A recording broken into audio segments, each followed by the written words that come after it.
Oh, I just realized I was mute. Mina, oh, Kairi.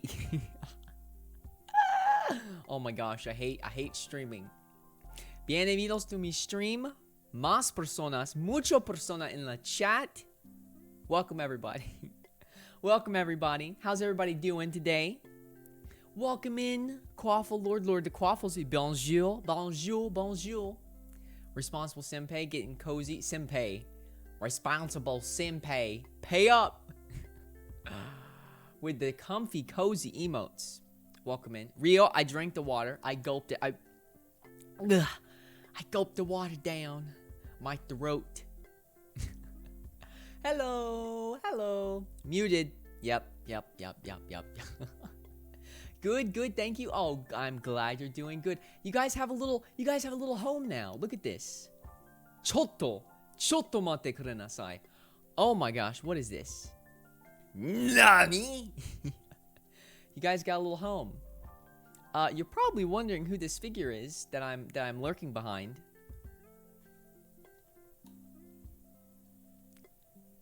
Probably wondering who this is. Hi.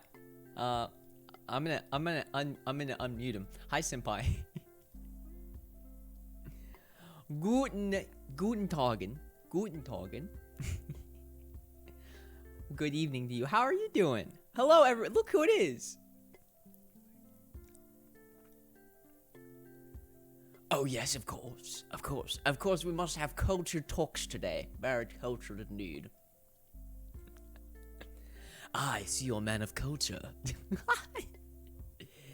No, I'm not a man. Chat can't hear. Nani? Nani? Okay, now they can hear you. They missed you your comment. Had me muted? I did. Look at me. Oh. I've had a lot of struggles with audio today. Again. I think we're just ending the stream. Sorry, it's not worth it. I'm just done. All right. Have fun. Have fun with the stream for Senpai. If it ain't scuffed, it ain't VTubing. Get back here, Fox. If I had mobile arms, I'd grab your tail. You can't. Ah! You can't. Stop it. Don't grab my tail. I'm sensitive there. Can't grab my tail. That's just mean. All right. I'll have to resort to bonking you back into place. No, don't. Anything but the bonk, please. Warning to everyone that's watching my desktop audio. Twitch. Wait. Did that play correctly? I don't know. I heard that. So Twitch gave me a soundtrack, and I tried installing it, and it won't let me play my desktop audio at all. So you guys are playing stuff, and you can't hear it. I can hear it, though. I can hear it, but you guys can't. And I have tried to figure this out, and I am stupid. Hola, soy estúpido. Hola, soy estúpido. Hey. There's enough people in the world that'll tear you down. You take it easy on yourself, all right? Yeah, yes, I guess. So, I can't hear them, but Senpai has offered. to voice them. Oh my god. So, you know, I'm just gonna do a stream as regular. I'm sorry, I dragged you in here literally just for this. The collab was a lie. We're not talking about anime. I'm just here for sound effects. Boom. Yep, you're just here for the sound effect. All right. He just wants me for my voice. All right, He Mom. doesn't care about promise. my anime. I promise. No, I do care. I care a lot. I care so much. Senpai knows what's up. That's true. That's big sad. Oof. Oh no. Come on, laugh track.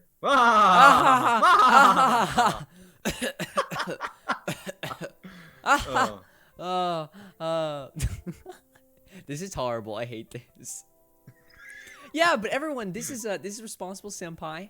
Awesome, great VTuber that I've been enjoying watching. I'm gonna shout you out. A shout out. Wait, actually, there should just be a collab. I think everyone here follows you. I'm pretty sure because I rated and I think I know. I don't know. Maybe not everyone, but go follow Responsible Senpai. Only if you want to. It's not a requirement. Give me like a 1 sentence like promo for like tuning into your stream.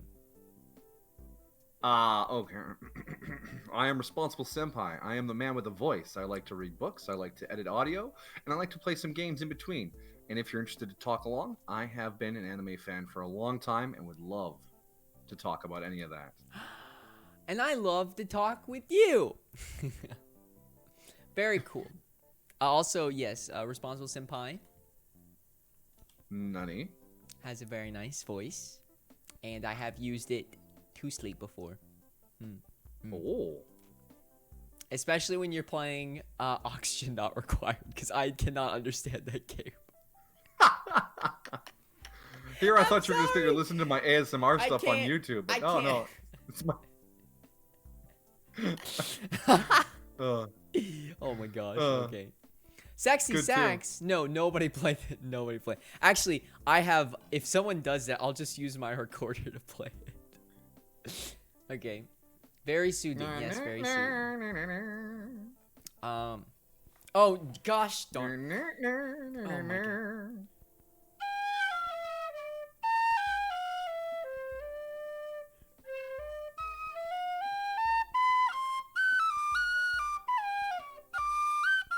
Okay, whatever. That's it. That's all you get. That's it.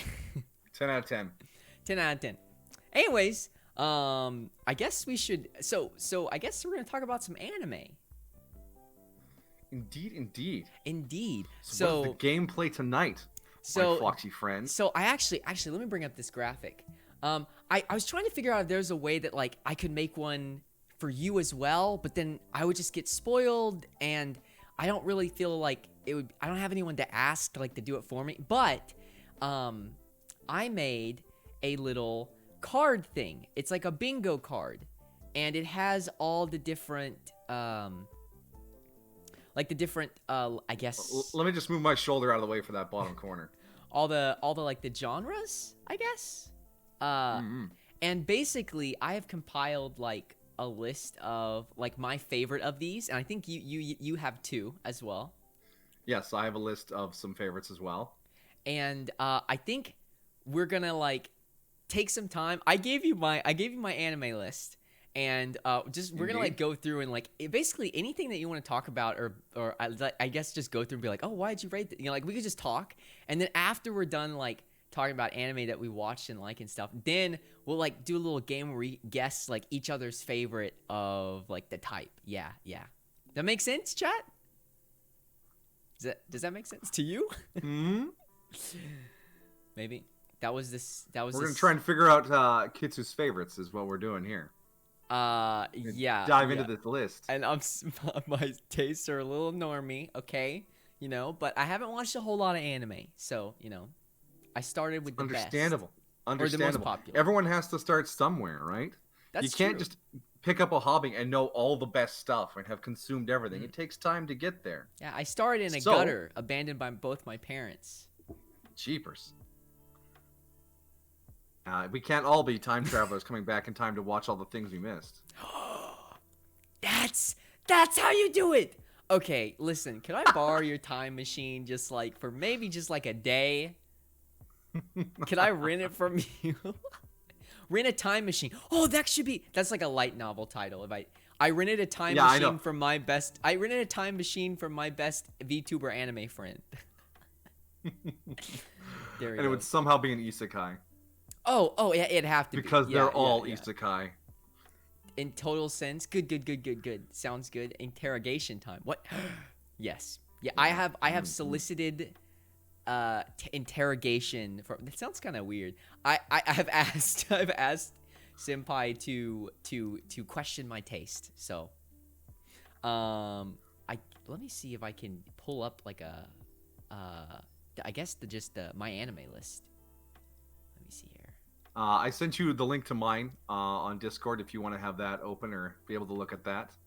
Yeah. In case anyone's curious for their because if anyone try to take a guess at any of mine. Okay. My favorites. So I think because mine's shorter, we should probably start with mine first, and then get into yours. Window capture. Maybe that's a window capture. Yeah. Here we go. So this is my list here. Wait, no.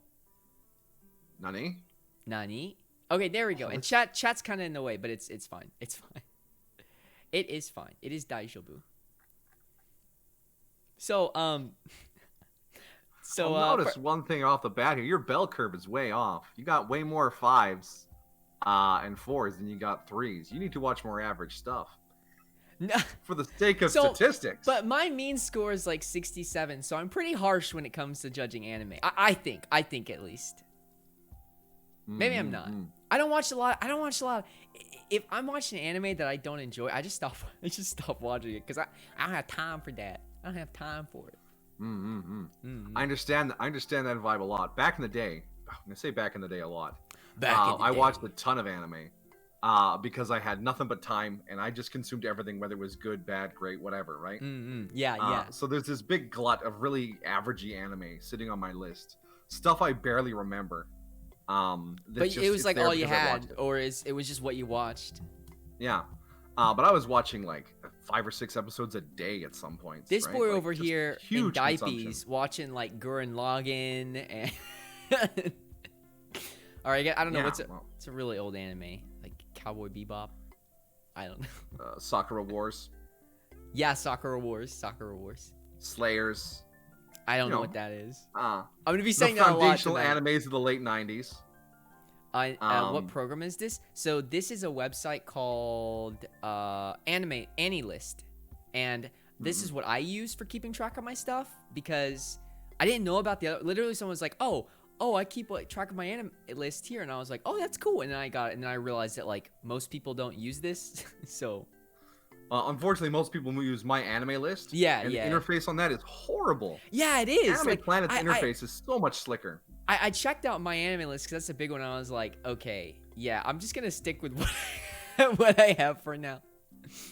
Oh, Food Wars. It's been so long. Yeah. So currently I'm watching at the top. I'm watching. I just started a Fruits Basket. Actually, I haven't even started. I just knew that it had started recently, the last season. And so I have to watch it. Because it's Fruits Basket. And then JoJo, I literally just started part 5. Or is that part 5 or part 4? Golden Wind. Ogo no Kaze, yeah. Golden Wind. And then one that I've been watching like when I'm in a weird mood is I'm watching One Direct Priority. But I have to be in a mood for that. I can't just straight up watch that. Some shows you can't just drop into. They're a little more processing. It's like a psychological I don't know. It's interesting. Yeah, I've got my thumb on that one myself. I'm waiting for the right time to watch it. Speedwagon, Quaffle Lord. Speedwagon is best. He's best boy. He's best girl. He's best everything. Best everything. Don't ever underestimate the impact Speedwagon had on the world. True. Rest in peace, noble gentleman. Rest in peace. R.I.P. Oh, I miss Speedwagon. Don't bring him up. It's too soon. So Well, yeah, alright, I'll let you so, have free reign. So yeah, go for it. Okay. I did spend some time skimming your list because I knew you'd want some Oh, feedback. okay. You're soliciting. You got a lot of the fundamentals in here. Yeah. You've tapped into a lot of the big popular shows that have come out over the last little while, right? You got JoJo, Kill la Kill, ReZero, Code Geass. I just watched Kill la Kill like 2 months ago. So and good. even you're staying abreast of the big stuff right now. I see like some of the good classics in here too. Fullmetal Alchemist. Some of the not Mononoke, Ghibli stuff, Mononoke Hime, stuff like that. So yeah, you got a good foundation for getting into anime. This is way different, I should say, from when I started watching anime. Because when I started watching anime, there were like 6th generation dub copied of VHSs, like smuggled in from Japan. This was the only place you could download them were like shady IRC chat rooms, like, poorly translated fan subs. No. There was no simulcast. There wasn't like a big scene for like release. Getting it this. was niche. It was back room. So there was no way to tell what you were watching was good or not because the internet communities were hard to find or hard to get into. And these days it's way easier to go, hey, what are the great shows from the last 5 years I should watch? You can check a website and see what shows have good scores and things like that. So I think you've done well in picking good representations of the anime community, and that'll help you focus your tastes going on, right? You can look at what you really enjoyed, your 5-star shows and so on, and you can dive deeper into those specific topics and genres. Or if it's the animation you liked, you can watch more stuff from that studio. Or if it's a voice actor you really liked, you can see what else they've been in, right? These resources are all here, and it's a fantastic way to really dive into the fandom.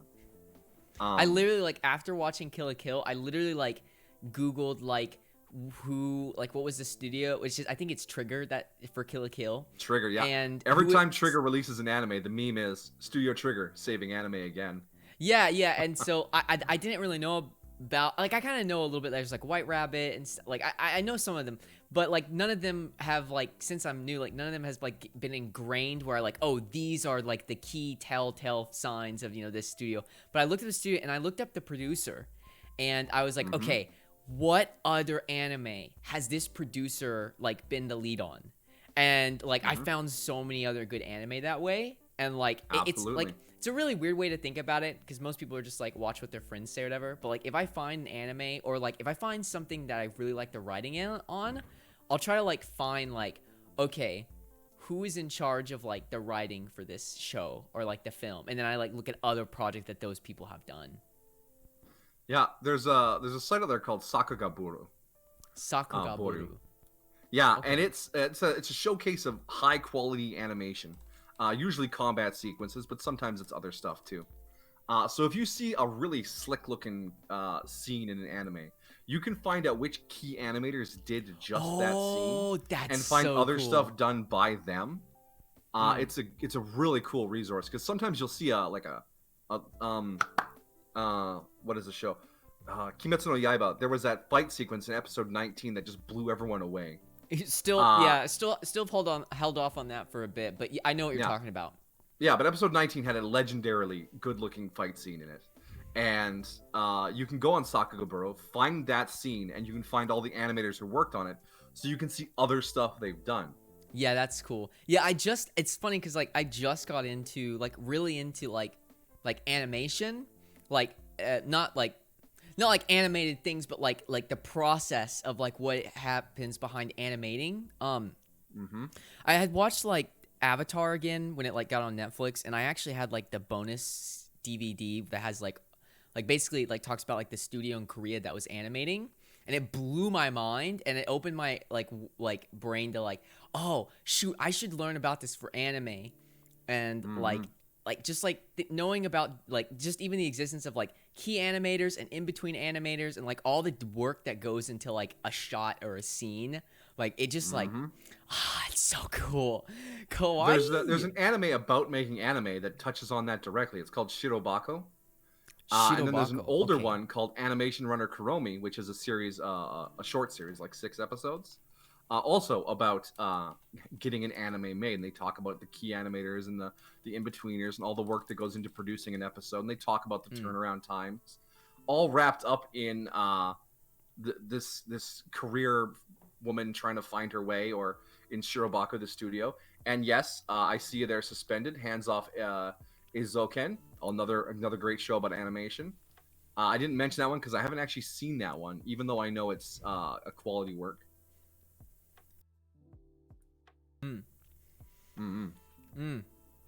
Sorry, I just stuffed my face full of a hot bun, and was writing down. Yeah, I have a hot bun. It's a bun that's hot and it's buttered. Nice. Butter and bread. Butter and bread. Butterbrot. So yeah, oh my gosh, this is awesome. I've been wanting to nerd out with someone on anime because like I have no one to talk to about anime. Like none of my like Fox family like cares about anime. Like I was raised, and like my adopted mom has always been like oh, that just looks so weird. I don't like how it looks. It looks weird. And so like oh, King of Games, thank you for the host. Welcome in King of Games. Hope you're doing good today. Good evening. Good evening. And like I remember like bringing home Naruto because that was like the second anime I'd ever watched, or I was introduced to. And I was like, Mom, I found this cool thing called anime, and it's so cool. And I always love like sharing things. I was like, you should watch it. And it happened to be the episode where the pervy sage is introduced. Oof. And I got banned from watching TV. I got grounded. Ouch. And so it's like, oh, anime, you can't watch that. Yeah. And so I never had anyone to talk to about it. And like until like in college, I found someone who was like huge on like from like the Dragon Ball fan base, and I was like, oh, anime. Yeah, so I kind of dropped out of watching anime in high school because like no one really watched it. Nice. By the way, the sounds on my desktop are broken right now, so I'm gonna try to sound the best I can. Got a new dog yesterday. He's a husky. Nice. That's awesome to hear.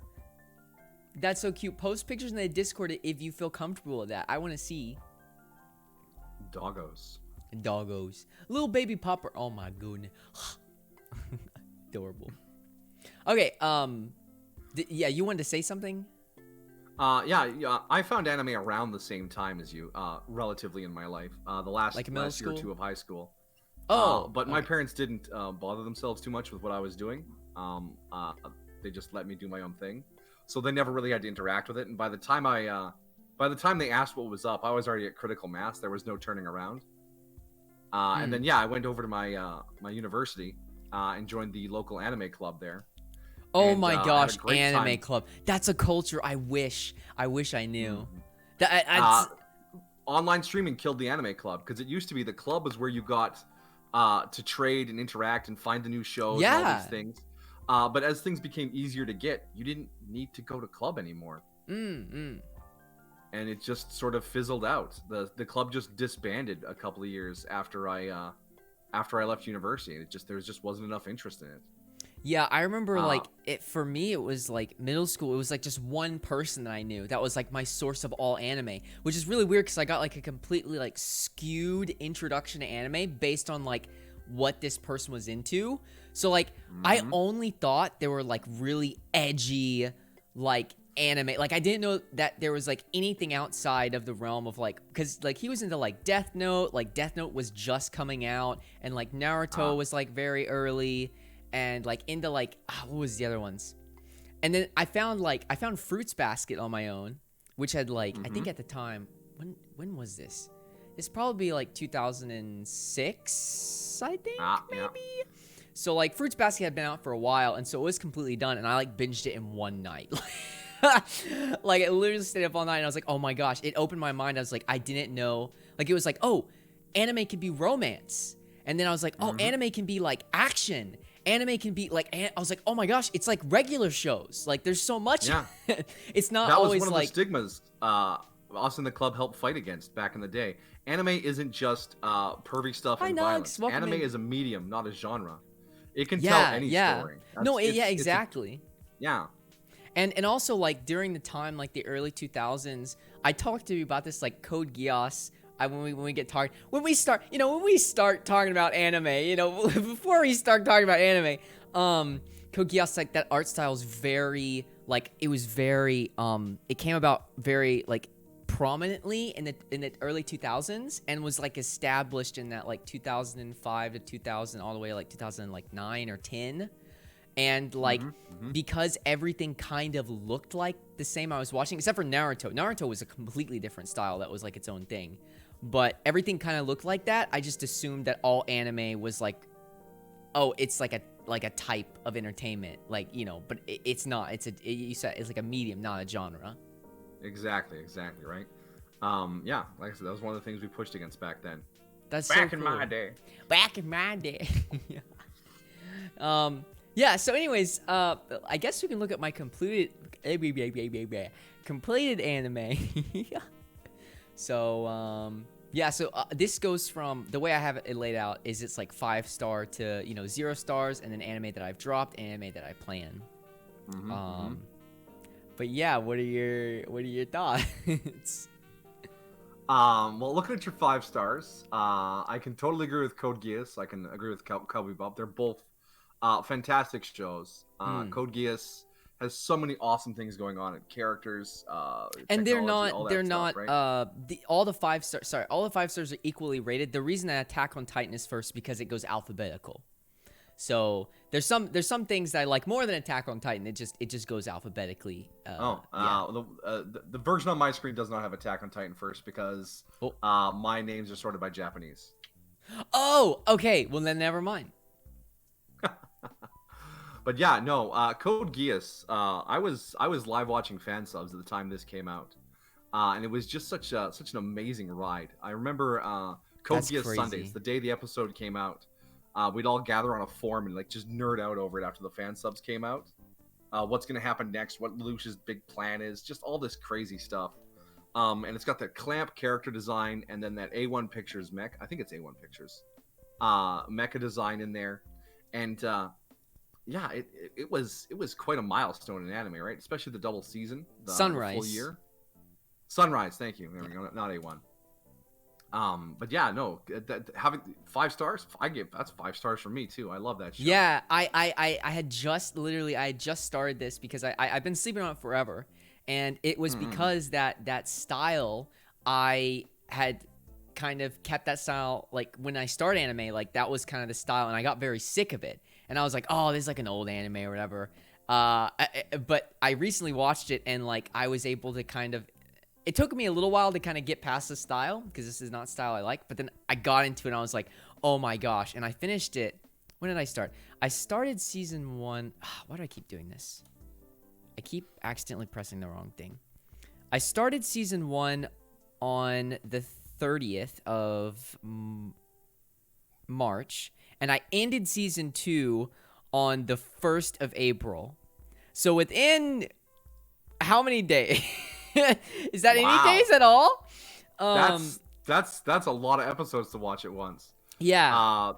The crazy. Oh, I'm gonna tangent here for a second. The craziest thing I did was I watched all of Cardcaptor Sakura, 73 episodes in a single marathon binge. That's fueled insane. By energy drinks. That is insane. In university, it was not. It was such a ride. So I will be saying that with these anime ones that I've completed, we are definitely going to go into spoilers here. So the way you can avoid that is that I'm going to have the anime that we're talking about like up and highlighted like this. So there's an anime that you don't want to get spoiled on. You can look at the stream preview and wait till this little pop-up goes away. That's kind of what I'm thinking for now, because I want us to that sounds like a good system. So it reminds me Drink of the another wallet, good thank system you. for 2 dodging drinks. spoilers. 3 drinks. Nope, stop it. That's enough. It's a lot of water. 5 days until birth? Yes. Or birthday. Not, wait, what? I'm not, what? Stop it! Hello, Floofy.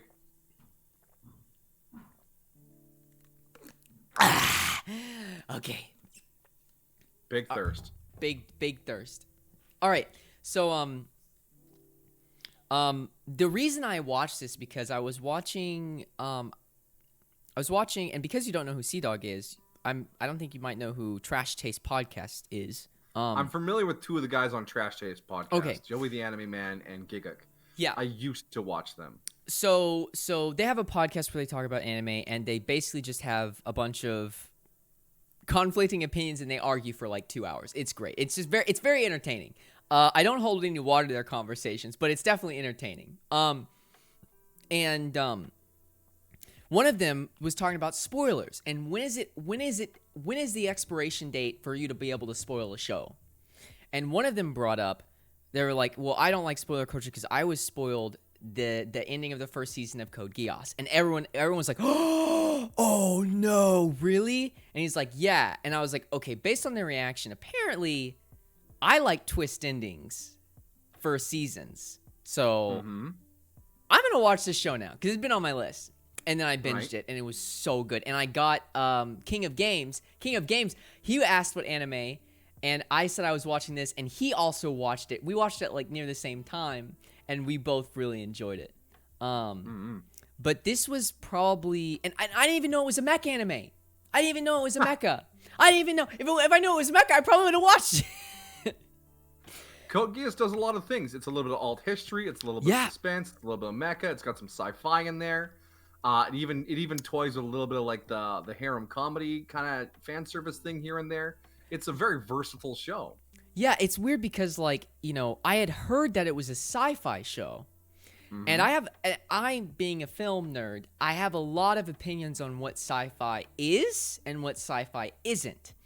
And so I was thinking about sci-fi going into it, and I was pleasantly surprised to be greeted by like the themes that it did. And it was like, this isn't sci-fi. This isn't like a true sci-fi, but what it incorporates, it is so good. It's just a great mixture. It was amazing. I'm glad Kitsu recommended it to me. I'm glad I recommended you something that you like. That's always a good feel. As a sci-fi nerd, how much do you appreciate the advancement of technology throughout Code Geass? Because as unfortunately, as we know, conflict improves technology. I want to say this. Yeah, okay, we are on the same wavelength. Because I was about to say, when you have a show and a story that has conflict, you need to, because power creep can be such an important storytelling tool, you need to have it in a way where the technology is technology isn't just a backstory thing, that it informs the plot and the decision making of the characters, and that is brought about by major changes in technology, in battles, and I wrote my notes here. I said perfect ramp up because I thought this just explained everything. But with the technology specifically, the thing that every battle there was something new, and that because of battle, your opponent is going to learn that type of technology.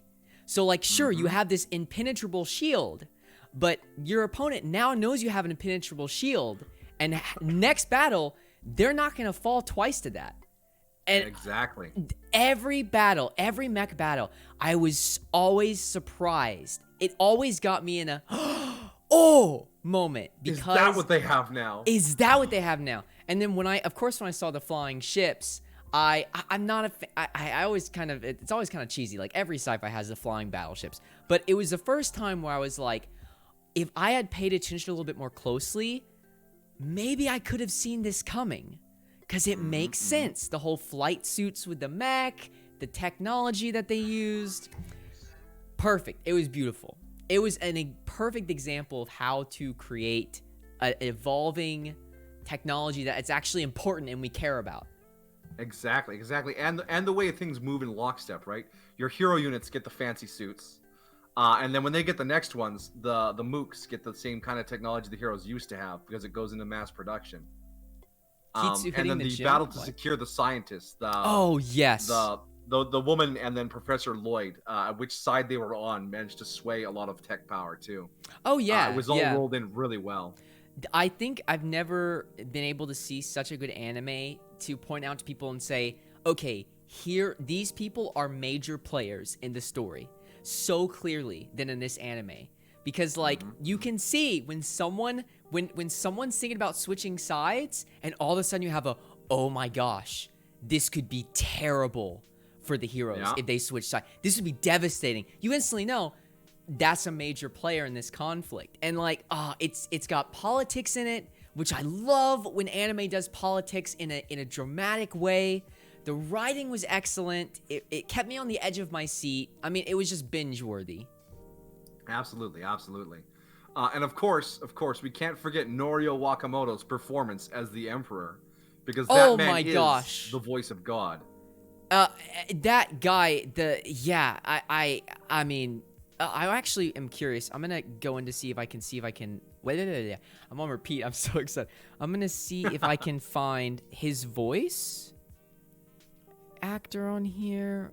Where he should be like the first thing. Now, where is he? Oh, Charles V. Bertrand. Okay, Norio Wakamoto.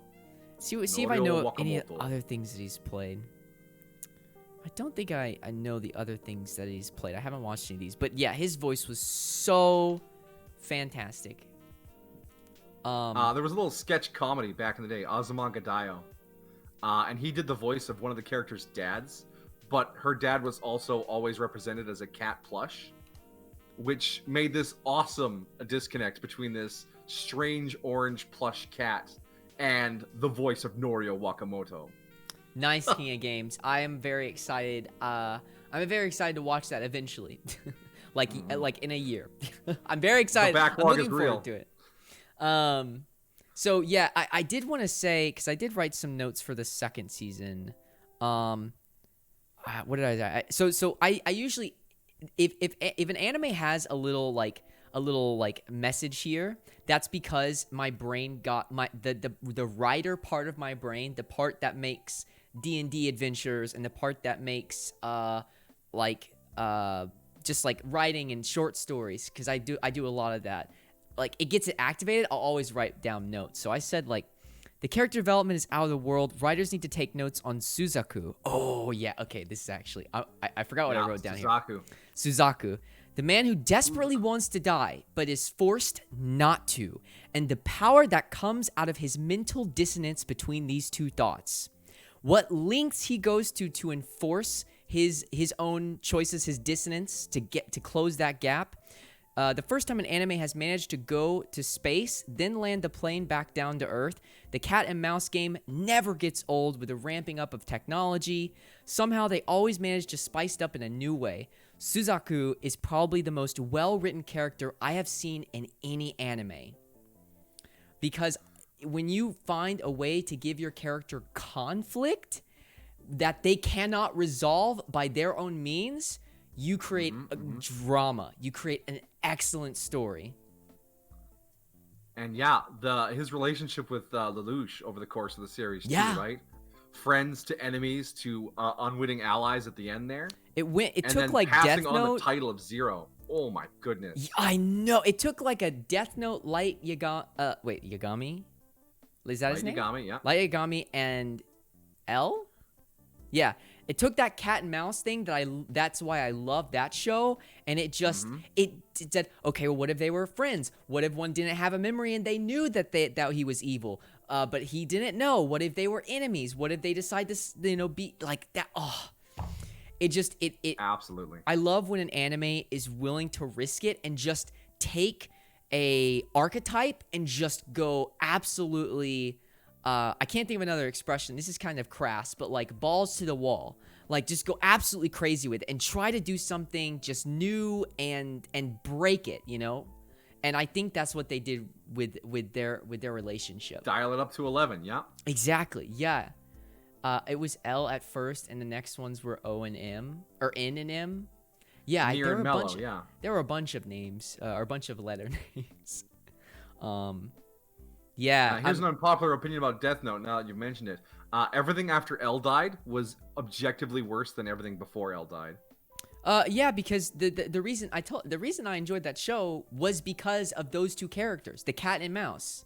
And when you take away that, it's just watching a ultimately powerful, intelligent being fight, the challenge of the week, right? Like I don't really, I'm not really a big fan of that. But anyways, Code Geass was great, and I really think that when anime does the whole amnesia or you forgot, it doesn't go well.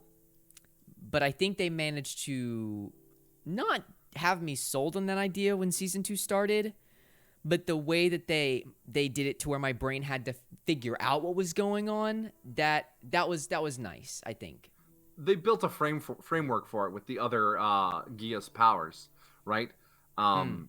So you expected some sort of mental shenanigans as soon as you saw that happen, right? Oh, Lelouch can command people, so-and-so can do this, blah, blah, blah. Someone must have wombo comboed him to make him forget, right? Wombo combo. Yeah. Wombo combo. But the thing is like, the big thing about it, this show isn't afraid to not key its audience in on what is going on. Yeah, and no hand-holding. And I think in some cases, shows will try to be a bit, what's the word? Like try to be whatever for the sake of being whatever. Like trying to be smart and talking about, like crazy philosophical things just to prove, I'm smart as a writer. And the look how smart I am. Yeah. But in this one, you can actually see the writers have an excellent story, and they are not going to give you the benefit or the access to tell you, by the way, narration. Again, I a lot of people don't like this, but I hate narration. Narration is when you need to tell the audience something, and if you have good writing, you shouldn't have to tell the audience anything. Hey, anyone who's been there for Anime Roundup, how do I say it? Show, don't tell. Exactly. Show. Whenever I watch Blade Runner, I always watch the version where you don't have Deckard narrating, here's what I am. I'm in this city. It's like, we don't need to know that. We can see that. We don't need you to narrate for us. Part of the experience of film and television is the interpretation of the art on the viewer's part. So don't tell the viewers, if you have a story that you believe in and good writing to back it up, you don't need to hold the viewer's hand. Respect your viewer, and they'll respect your work. Exactly. But also, something I learned in one of my university English classes is the phrase, the writer is dead. Once a writer produces a work of art or literature and puts it out into the world, what they think it means doesn't matter. It's up to the people who watch or read it to interpret it. And that's what really matters. Well, and this gets to something slightly political and opinionated that I don't want to get into, but I think Twitter has really done a horrible thing, which is kind of given mobs of people surrounding a writer or a manga illustrator, it's given them a platform to kind of gatekeep and like that old school way of saying, like, we go to the cinema and watch a movie, and I don't know who Scott Ripley is, and I don't know who that guy is, but I'm watching this movie. But now it's like, I just read this book. Well, the author has a Twitter, and they're telling you about how all the things you thought about the book was wrong. So, like, I agree with you. In theory, it should be that, but like, it's really hard sometimes when people use that power to, like, again, like wanting to overrule the interpretation, which I think is the art, like, of it, I guess. Yeah, well, the interpretation is personal. Yeah, just because I watch a show and feel a certain way doesn't mean it should be written that way in the future, or that anyone else should feel that way. It's personal. Yeah, exactly. Yeah. But unless you have any other thoughts about Code Geass, I think that was an excellent little tidbit of stuff. But Absolutely. Also, I talked to King of Games about this, but I rarely ever recommend stuff to people, because I don't know, I don't know people, like, well enough to feel like I recommend them. But since we are talking about anime, if there is something that we talk about and you're like, that sounds cool, I want to watch that, go for it. Because if it's something that we get passionate and excited about, like usually I use it as a litmus test to like, if I see someone mission failed, we'll get him next time. Mission failed. Yeah. All right. Yeah, that's exactly why I do the anime roundup the way I do. I don't give them a score. I mean, at the end, I'll say, "Oh, this is good. I like it," or "I full recommend." Yeah, that's your opinion. That's really just a turn of phrase. Exactly. I talk about it. I'm excited about it. I notice things. Welcome back. And if someone else sees me doing that and is excited as well, that's how you find new anime. Yeah, that like I have a huge or not huge. I guess I have a list of backup, but like I said, like Code Geass has been on my list for a while. But when I saw those people in Trash Chase be like, "Oh my gosh, the ending was insane," I was like, "Well, wait, now I want to know what the ending is." Yeah. Anyways, I got Cowboy Bebop. I'm gonna skip down your list. Okay, yeah, skip down. To two shows that I hold very near and dear to my heart. Oh no. In a genre that I feel is slightly toxic these days. Ooh, and you gave them both 5s, which is good, because it's Konosuba and Re:Zero. Okay. Because Isekai is a very saturated genre. There is a lot of Isekai, and not all of it is creative or well done. Some of it exists just to exist, and that really waters down the thing. You can probably say more about this than me, but I don't think people realize how long Isekai, that subgenre of fantasy, has been around. Yeah, Isekai's been around a long time. Inuyasha is technically Isekai. Escaflowne was a groundbreaking Isekai. And Escaflowne was an interesting Isekai because there were magic robots and like these flying airships with like blimps and steampunk stuff on them. It was a truly fantastic world they went to. Instead of all these lazy isekais where it's like, there are dragons and magic and knights. Ha! Right? So if you're going to do something like that, you got to have a real clever twist on it. And that's why I like Konosuba and Re:Zero so much. Because Konosuba's like, yes, it's a D&D world. But what if all your party members had one int? Yeah. Ha. So it busts out the no-holds-barred comedy. Everyone in the party is ridiculous.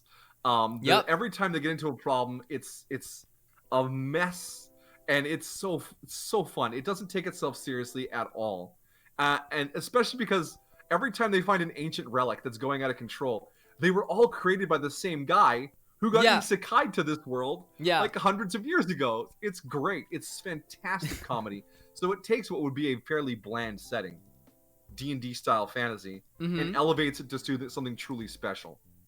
It's so funny because that's exactly a very similar way. Part of what you said is how I see it. It's a D&D party, right? It's archetypes that we and fantasy nerd culture has come from role-playing games, right? You know, the brave, noble paladin knight, right? The intelligent but weak trickster thief, or the powerful explosive wizard with crazy spells, but goes down in one hit, or in case no stamina, only has one spell to pull off, right? And it takes them, and not only does it dial them to the extreme, right? The mage that's so powerful they only have one spell and they pass out afterwards. The thief that is pretty much useless. The he knight has a high luck stat, and that's it. Yeah, high luck stat, right? Yeah, but the character archetypes as well. Like, I don't think I've ever seen an archetype so genius as a masochistic paladin. Or is it masochistic, or is it? Yeah. Sadists do the hurting. Masochists receive the hurting. Yeah, a masochist. Like, it's it's so good. Once I saw it, I was like, oh my gosh. I was talking. The only person I talked to who I like knows what anime is like a masochist paladin. Actually, it was a person who I played D&D with. I was like, a masochist paladin. How perfect is that? Because the whole thing is you're a tank. You're supposed to take damage. Yeah. And it's a comedy. It's a comedy of other isekais, and I almost say it kind of goes into parody territory even. Yeah, it almost is parody, right?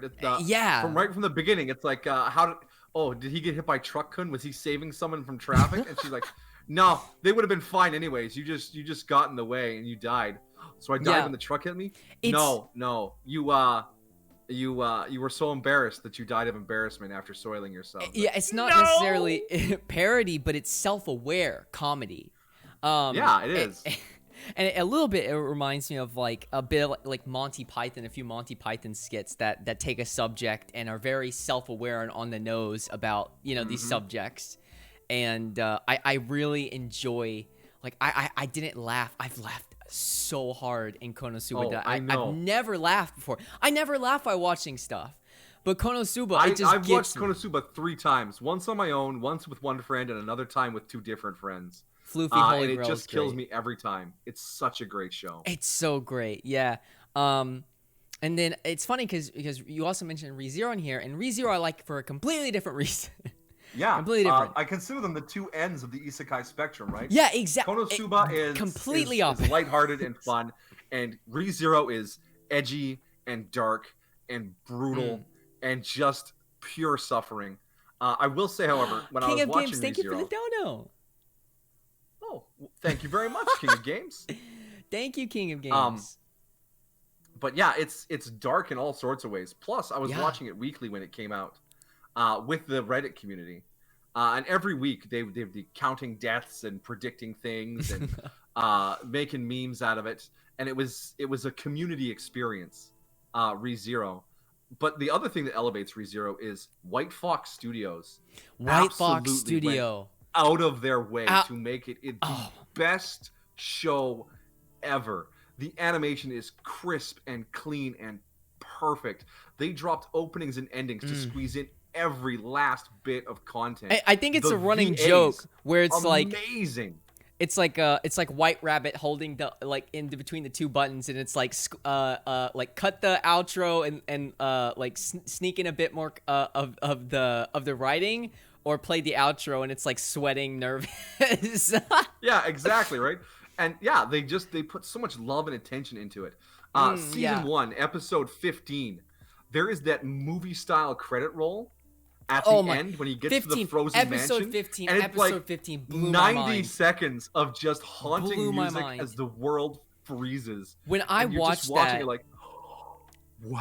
I have a lot of thoughts. The whole time. When I watched that, it was one of those moments where like normally like there's moments where like films and shows that are really special, they just blow you so away that you're sitting there and you're unable to process what's happening in front of you. And when that ending sequence happened, I was just like, I feel there's so much meaning here. Like I feel blown away. Like I feel overwhelmed by like what I'm watching. And like I know there was like credits rolling, but like I just couldn't even like fully focus on what was there. It was so amazing. I think that's the reason I gave part 1 that was in part 1, I think. Yeah, part 1 5 stars, because I was like, yeah, absolutely. It left me. It took a little while. I think part 1, had some pacing issues maybe, but the thing is, it's a freaking long book, and they're trying to cram so much content in it, so it has pacing issues as an anime. But there are moments in there that just get me. They just hook me. Those heavy hitting moments. So much other purpose that moments. It takes a minute. Beginning of season 2, when he's in the back of the wagon with Amelia, and he's like, actually about Rem. Who's Rem? And you just feel that clutch in your heart. I had that ruined for me, unfortunately, which I really hate. I had it memed, like, because it got memed out of existence, right? Yeah, it did. I got that spoiled and ruined for me. So when I got there, like, I hated it, but I like wanted to laugh, and I was like, shoot, this could be a really like cool moment, but I've seen so many memes. It's been spoiled for me too, but it still hit me. It's still had an impact, but at the same time, I'd seen like. It's like watching, like, seeing the Tokyo Ghoul moment, right? It's like, it's memed out of existence. For real, though, it needs decompressing. If I watch a good film or anime, it's something that I need decompression for. Like, I need to write it out. Like, my writer brain goes, you need to write this. You need to write what you're thinking. I still remember the day I finished the last episode of Gurren Lagann. I got home from work. It was a Monday. I've been super hyped to watch the last episode. I grabbed a snack. I watched the episode, and as the show ended, I just was this feeling washed over me. And the next thing I did was watch the episode a second time. Yeah, I honestly did that with one ReZero episode. I had to watch it again because I was like, hold up. I think, oh shoot, there are so many things. Do I have any notes for this? Okay, so I have notes because I'm just gonna read them out of what I put here. I said, so this is for season 2 part 2. So this was pretty recent. Wait, when season 2 part 2? Yeah, this was finished a few weeks ago, actually. Yeah, this was like on the anime roundup week 38, 39. Okay, yeah. So because I only finished this in February, so it was like the winter anime, which perfectly fits with this season. Bro, why do you write notes for anime? Anime should be enjoyed. No. So I have a weird brain where I have a very creative, like, writer's brain. And after I watch an anime, in order to help understand why I enjoy it, because I have to write it out. That's just how my brain works. I just write a bunch of notes about, and then it reminds me when I'm looking at it, it's like, oh yeah, this is why I enjoyed this anime. It sounds robot. Nothing wrong with taking a few notes. I remember before we hop into it, I'm not like English taking notes professor at during university, it. I'm just experiencing it. In her favorite books, parts will be highlighted. There'll be notes written in the margins. That's me. Because that's deep enjoyment of a work. My books are completely iterate and think about it. My books are all completely destroyed with like highlighter and pencil and pen. Just because that's how my brain works. I appreciate when I read something that really speaks to me. I want to remember that. But I wrote, watching this show is like being tortured. But damn, if I can't appreciate how it's able to completely throw me into a tandem of emotions on a whim. The writing is just so good. And at the time, I didn't know that this was a light novel, so of course the writing's good. The moment when Erina and her mother have a conversation about how she will always be with her, and she hugs herself at night when she shouts and hears her echo, it was beautiful. Every character has some struggle they go through. As Subaru opens up about letting others help him, he finally begins to see that everyone has struggles that they go through, and that turning back the time isn't the solution to his problems. It's the ability to believe and put his faith in others. Excellent storytelling. Note on the last 5 episodes. I think you're really starting to see that this is a book before. They're trying to cram in so much. I'm giving it 5 stars for not being consistently good, but because the moments that shine so bright. That's probably not a very popular opinion. But for me, there are episodes of ReZero where I'm like, skip. I'm like, this is so much information right now that's being crammed into me. And there's moments where it's like, it's just a still image and it's 2 people talking, and that frame doesn't change for like 3 minutes. Yeah, the talk frames. I understand. Yeah. Arc 4 had a huge chunk of exposition in it. We had Betty's backstory. We had Rosewall's backstory. We had Gar's backstory. We had Otto's backstory. Rosewall's backstory. There was so many characters being fleshed out at in the middle of Arc 4. Okay, bye, King of Games. So yeah, it that bogged down the show a little bit. Yeah. So yeah, I understand why people have some problems with season 2 part 2, especially after the like adrenaline rush that was season 2 part 1, where it was just like horrible death. So yeah, I can understand that. I think for season 1, I put it at 4 stars because I think it was the concept I was all in for. Great concept. I really like it, but I didn't understand what they could do with that concept yet. And you really don't see that until season 2. Because season 2 is when you really start understanding, they're using this concept to develop the character, and it's a storytelling tool to develop to learn about characters. Because at first I was like, ReZero is a character piece at its heart. Exactly. They keep restarting, like there's no growth, there's no development. But no, the growth and development is in every time he restarts, because we learn more about the characters that way. And I was like, here's the thing. That's when I got it. Subaru has been toned down not once but twice. Reading the books as I am right now, plug Monday nights on my channel. Yep.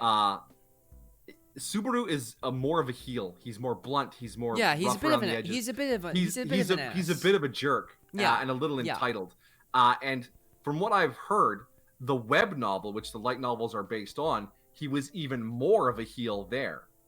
He's a very entitled, genre-aware character. He showed up and said, I'm an isekai protagonist. I should have amazing powers. Everyone should fall in love with me. I'm going to be the center of this world. And the show spent the first 3 arcs tearing that down around him. Yeah. He's not even the protagonist of this world. The protagonist of this world is Reinhardt. Yeah. Subaru is just a guy living in the exactly. world. No, he is the main hero of this world, Reinhardt, not Subaru.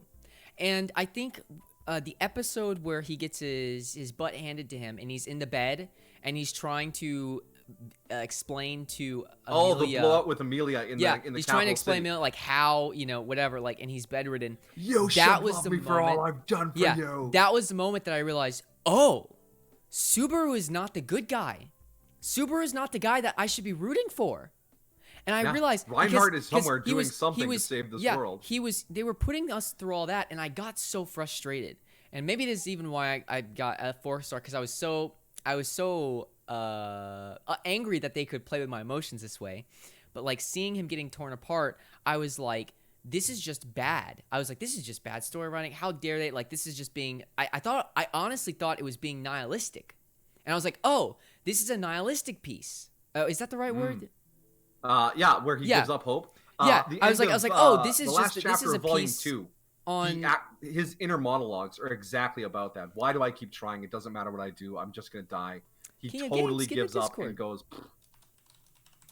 Inner monologue, chapter 2 or volume 2, near the end. And I had gotten the first light novel. I read through that, and I missed the second and third, but I've been watching your videos, and I kind of pieced together, watch the animes. I do want to go get them though, like physical copies. I'm not actually a huge fan of the actual writing in the book. The story, I would read it for the story, not for the writing, if that makes any sense. That makes sense. Like the dialogue is a bit not amazing. But that's just me. I mean, it's good. It's good, I guess. But when he had that moment in the bed, like I had been rooting for him all that way, and when he had that, I was like, oh my gosh, wait, no, he is an ass. Like, the way that he's thinking is not only unfounded, it's problematic. It's entitled. It's entitled. It's egocentrical. And I was like, oh my gosh. And usually your heroes are supposed to be egocentric. Yeah, because the world revolves around them. Yeah, it's justified egocentrism. The world, but in this case, you said it, the world doesn't revolve around him. He has this power. He's just a guy. But he is literally just a part of this grand story. And then once you learn that, then it becomes something. And the thing is, not many people don't get through that, and that's fine. Many people cannot get through the anime because they can't get out of the egocentric, love the OC and root for the OC that almost every anime has, Mm-hmm. And when people are willing to say, "Oh, wait, this guy's a jerk," then I think you can appreciate it. The term got thrown around a lot around that time, but people were calling it a deconstruction of the isekai genre. And I mean, that term got a little overused, but at the same time, it kind of does pull apart some of your expectations. I mean, it's not a decent construction of subgenre isekai. More it is of the hero's journey. That said, a really interesting watch, if you want to really dive a little deeper into ReZero, is to watch the Prime Timeline cut. It's just a cut together of all the episodes. Of only the Prime Timeline. Anytime he died, that part's not included. I watched so it's just loop 4 of arc 1, and then the last loop of arc 2, and so on and so forth. And you see the actual interactions he's had with characters in the Prime Timeline, and it's no wonder people are a little weird around this guy. Yeah, because you realize all that time that we've spent with the characters, because we're the substitute for Subaru. Everything is through it's all the time we've spent with the characters. It makes sense for us why we should be outraged. Why is Rim treating us like this? Why is Amelia? We become entitled, and it perfectly. It's like Yes, Yeah. we want you to, because we want you to feel what Subaru is feeling. And we want you to grow. It's like you manage to not only grow a character, but like if your audience member survives through that arc, you've grown the viewer. Like what?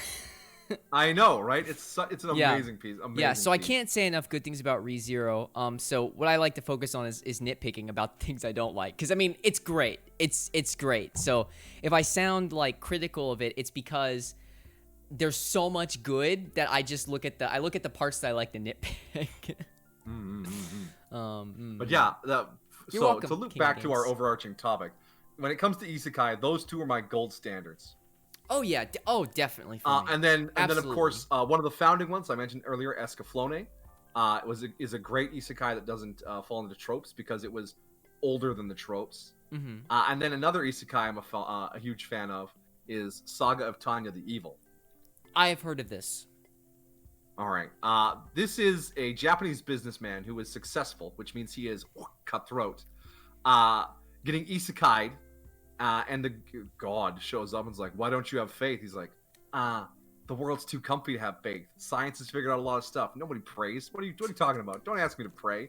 And God's like, so if the world was less safe and you had less things, you'd pray? He's like, that's not what I meant. And then he reincarnates into a war-torn, totally not Europe, where there is magical technology alongside the Industrial Revolution era combat. Oh my gosh. And she now has to survive in this world. Ooh. And it's a very interesting setting. The character is definitely not the protagonist. They're the main character, but they are morally gray at best, and full dark at worst. And the world is full of just awful things going on politically and militarily. And it's another one of those character-driven shows because Tanya keeps trying to find a way to make her life better, good like it was back in Japan. And the world and God keep going, no. No.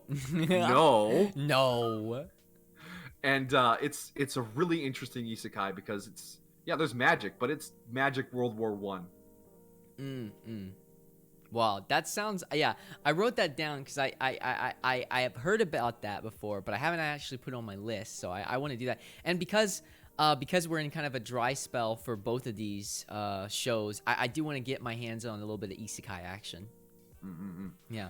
There's a movie that follows up to the series that has some Sakuga tier animation. Ooh. Oh my goodness, it's gorgeous. I wish I could have seen this on the big screen. Yo, anime and movies go all aerial out. mage combat through the Russian capital. Ooh. What? Anime movies go all out with animation. I've really only Yes, recently experienced the joy of getting into like anime movies because they are so pretty. Oh my gosh. Oh, I love them and I hate them at the same time.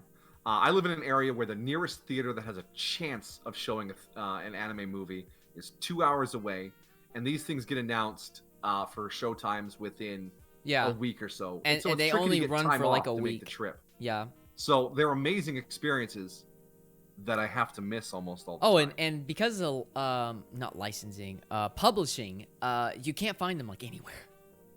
Like they're not gonna be on Netflix. They're not gonna be on anywhere. Like maybe Funimation has like a one-time live stream event that they completely erased the VODs. Like I have done. That's why digging for anime Tanya movies. the Evil movie is so great. It's on Crunchyroll. Amazing. Oh my goodness. Amazing. Yeah, I remember having to for another 5-star that I have, Rascal is Not Dreaming Bunny Girl Senpai. I did the movie, which is Rascal is Not Dreaming of Dreaming Girl Senpai. I had to do so much digging to find that movie.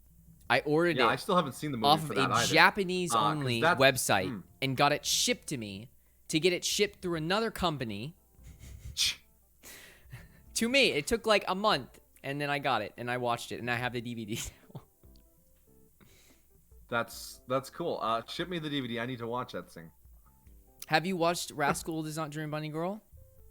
I did. I quite enjoy that series. I like the first arc and the last arcs because they deal with Mai. The arcs in between are hit and miss. I'm not terribly interested Yeah, in them. I'm Because never the real treasure in that show is those two is the talking to each relationship. Exactly. Oh. The chemistry that those the chemistry that they have, the writing, so good. Yeah, I never Amazing. like the like, oh, solve the problem of the week and like this what are you doing? The chemistry, the story, the romance, like the feel good, it's all between those two. So why do you keep tearing me away? Yeah. I don't care about this time loop girl. I mean, yeah, fine, she has a crush on him. It's never gonna work. Why are we gonna drag that out for 3 episodes? Although Yeah, the science friend, the Futaba, yes. Yep. speaking of which, her name is a hint towards what her problem was, right? Futago is twins, right? Yeah. Um, I watched. I was reading some forums. Okay, get that forums. I was reading some forums, and I was researching about like this or whatever, and researching. Anyways, and I learned that, and I was like, oh, that's really cool. Yeah, but her arc was a little better because it was just a friend helping a friend. It didn't get in the way of Mai and his relationship. Yeah. If you want to have an experience where like you literally become like heartbroken with the character, the movie is just like, I honestly think the movie's better than the show. Because Really? but the movie show... does not stand alone on its own. The movie is literally just the episode next, like the next arc. Yeah, it's the next arc. So like, and I was so confused how they could like cram it into like a feature length, you know, but they did, and yeah, it was so I don't think good. it's that surprising. How long is the movie? 90 minutes? I couldn't tell you. It felt like 90 forever. minutes. That's 4.5 episodes. Yeah, I mean, yeah, it's longer than you think because anime, you know, it's so short. Like you don't realize how much each episode, you know, is. Yeah. Yeah, but I really got into this. I started getting into these at the time where I started watching these like supernatural slice of lives. So like it's slice of life, but something's weird. So like Rascal's Not Dreaming Bunny Girl Senpai, Hinamatsuri,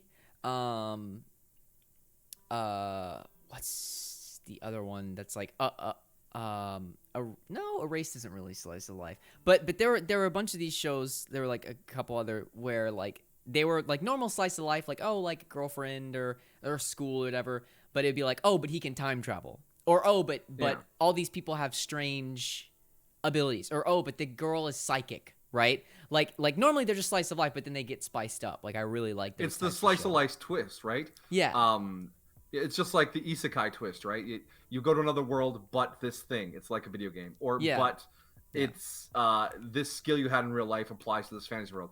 Or you go to fantasy world and it's slice of life, but they have. I feel powers. like slice of life, but slice of life can whatever, get right? like very diluted, but for me, slice of life is kind of like a feeling to where like if I feel like if it feels like relevant to like my childhood or like reminds me of childhood memories or something, or like my first, you know, my first crush or something, or like the time that I went to a competition or something. Like if I get those kind of warm fuzzy feelings, I feel like that's like because I don't know like the technical, like what would you say like slice of life is? For me, slice of life is just people living their lives. There's no greater conflict. There's no big bad villain. Yeah. It's just people being. Yeah, that's the thing. Overcoming like, no the big bad. mundanities of life, friendships, that kind of thing, projects. Because there's that subgenre of slice of life, which has kind of taken over the slice of life genre. The cute girls doing cute things genre. Things like K-On! Or Bakuan. Or Princess Dragon Yuru Maid Camp. or whatever it is. Dragon Maid, yeah, I guess that would be there too. But yeah, it's those primarily female cast shows where they all have a shared hobby or shared experience, and they just do that for 12 or 14 episodes. And you can kind of hang out and chill with them when they do that. Yeah, I can't get really behind. And they're normal really slice relaxing of lives. shows. Yeah, I want to be able to, and I think this is a thing that I'll probably get into one day. I just don't think I'm at a phase in my life where those shows are necessarily interesting to me. Understandable. Not everything hits for everyone all the time. No, but like I feel like later in my life I will enjoy those shows, but I do like there being something like, especially like Your Lie in April. like that was kind of a slice of life where like, oh, these middle school kids who are doing like music or whatever, right? Like, you know, telling a story. I would put Your Lie in April more into the drama category because there is a major conflict there. Yeah. I feel like anytime the character has to like, maybe there's not a big bad guy, but like they have to overcome something. Yeah. That's kind of like a benchmark for like, am I gonna watch this? I guess. Because there's been all sorts of slice of life shows. There's one called Amanchu, where it's this quiet coastal town. This girl transfers into the school because she's generic anime high school girl without parents, and she meets up with another girl and she joins the diving club, and they go diving and they hang out in this quiet Japanese countryside, and they just have a good time appreciating the rain and the flowers and the coral, and she goes through this getting her diving license so she can join her friends, and it's got this really soft, comfy music, and the animation's really nice and cozy, and you just put it on to go.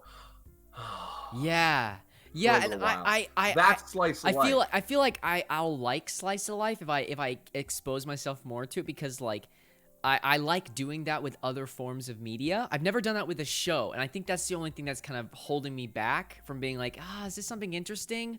So I'm gonna try to watch more of that and kind of expose myself more to that genre, you know, and not have it like enough with of them a out twist. there that if there's an activity you like, there's probably a slice of life about that or related somewhere close to it.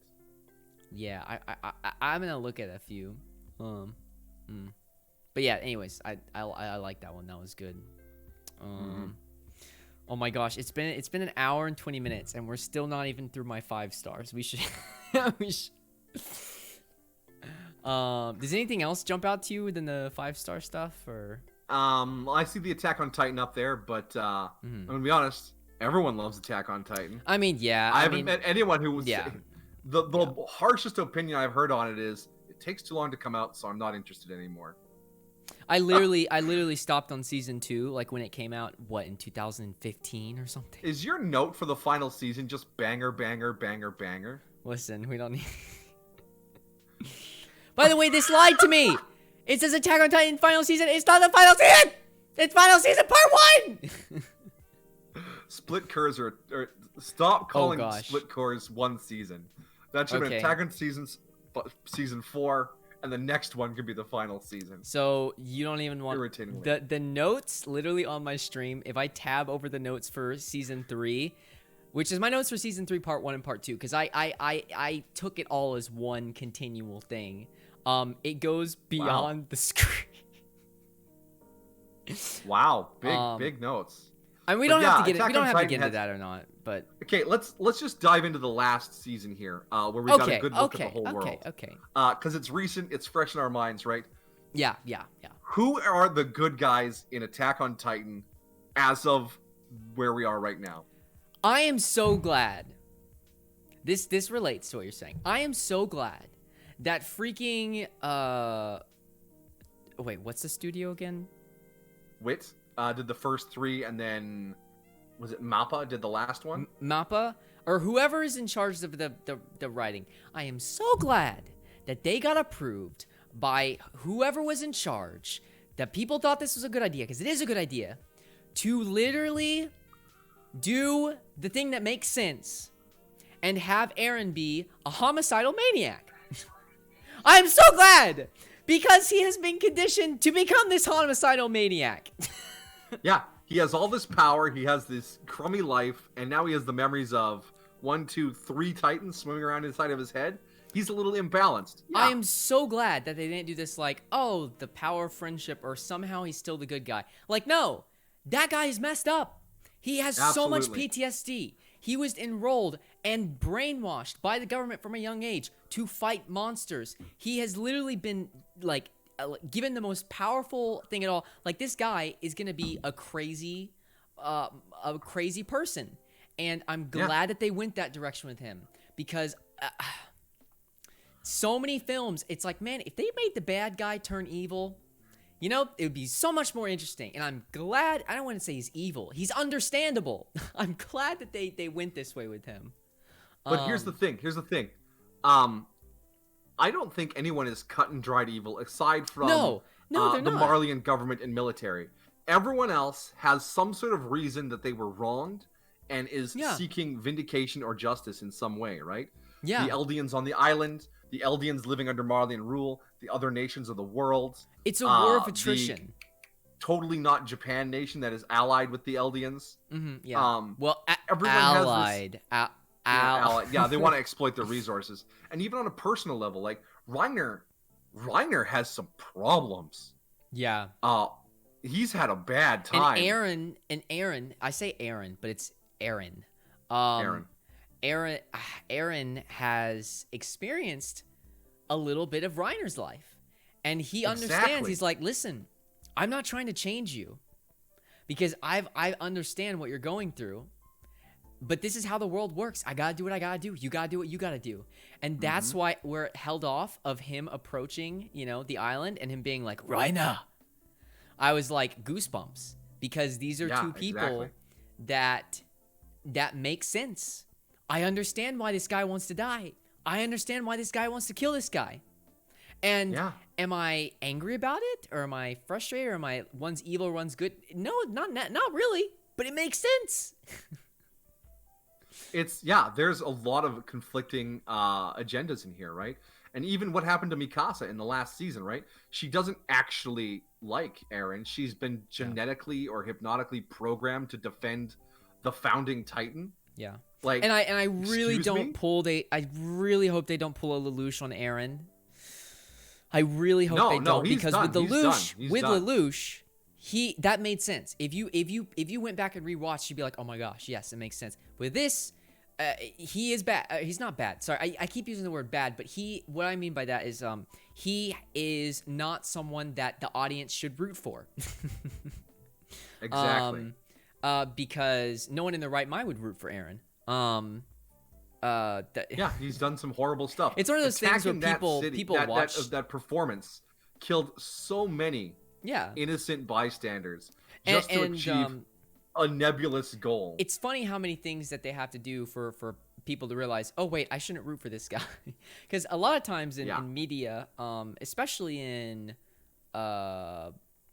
media, people are, they're trained to root for the guy, right? And so, like, they don't realize that, like, sometimes the person that you're experiencing things through, which is Eren in this case, is someone that you shouldn't root for. I think also this happened with what was that Watchmen? What was that guy with, like, the mask that has, like, the weird patterns on his face? Yeah, that's Watchmen. That's Rorschach. Rorschach. Like, people didn't realize that Rorschach is a horrible person. Because, like, he's cool. Absolutely. He's the main character. No, he's horrible. Like, it specifically says, like, his ideas. Like, you shouldn't root for him. And I think now people are understanding with Eren, like, oh, wait. That was not cool of Eren to just murder all those innocent people.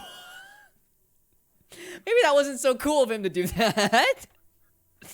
And they realize not a cool move, bro. Not a cool move. And now they realize what he's planning to do, which is literally just to, which is like the most inhumane. It's euthanization. Maybe with these trigger words. They call it a euthanization plan, but they're using the word wrong. Yeah, euthanization they would really be to are. kill all of them right now. This is a sterilization. Sterilization. Plan. Yeah. On that part, I don't know if it's the translation or if it's the actual dialogue in the show, but that is the wrong use of that word. Yeah, that is misleading. I was gonna say because when I was confused because, like, they had said that and they used euthanization. I was like, wait, but I thought they were. I was like, wait, what? I was confused as well. I think it might be a translation thing. I mean, they're turning these things around in a couple of hours, right? 24, 26 hours, I think, is the amount of time they get to turn it around. That's insane. From when they get the script.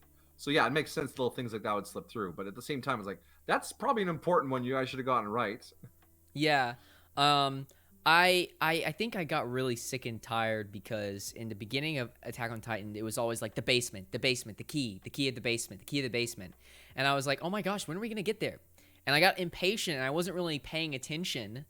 And I think they might have used that as a device to kind of keep your mind focused on what's ahead so that when it pulls things off like, oh, by the way, me and Berthold are the colossal Titan, by the way, we killed everyone, we attacked the city a few months ago. So it can pull those moments off because we're focused on, oh, cool, the battle's over. Now I can finally see what's in there. And it's like, yeah, they hit us with that misdirection. Tricks on you, that's actually not important. That's just a bunch of, I mean, I guess it's important with, like, lore, but it's just a bunch of lore. The drama and the action is we misdirected you. We misguided you. And I think ever since that moment, which I think was the end of the last season, right? Season 3 ended with them sealing the wall. Yeah. Like the final wall. Yeah, I think that's where it was. Yeah. Ever since then, it's been like, now we haven't anything forward to. Like, the whole game has changed. And now it's just like, I put banger. It's like banger after banger after banger because, like, everything. Yeah, that's why season 4 spent, 5 episodes in Marley territory developing a new set of characters so we could swing into that. And I think most people knew what was going to happen with those characters, right? Like, of course, you're in enemy territory.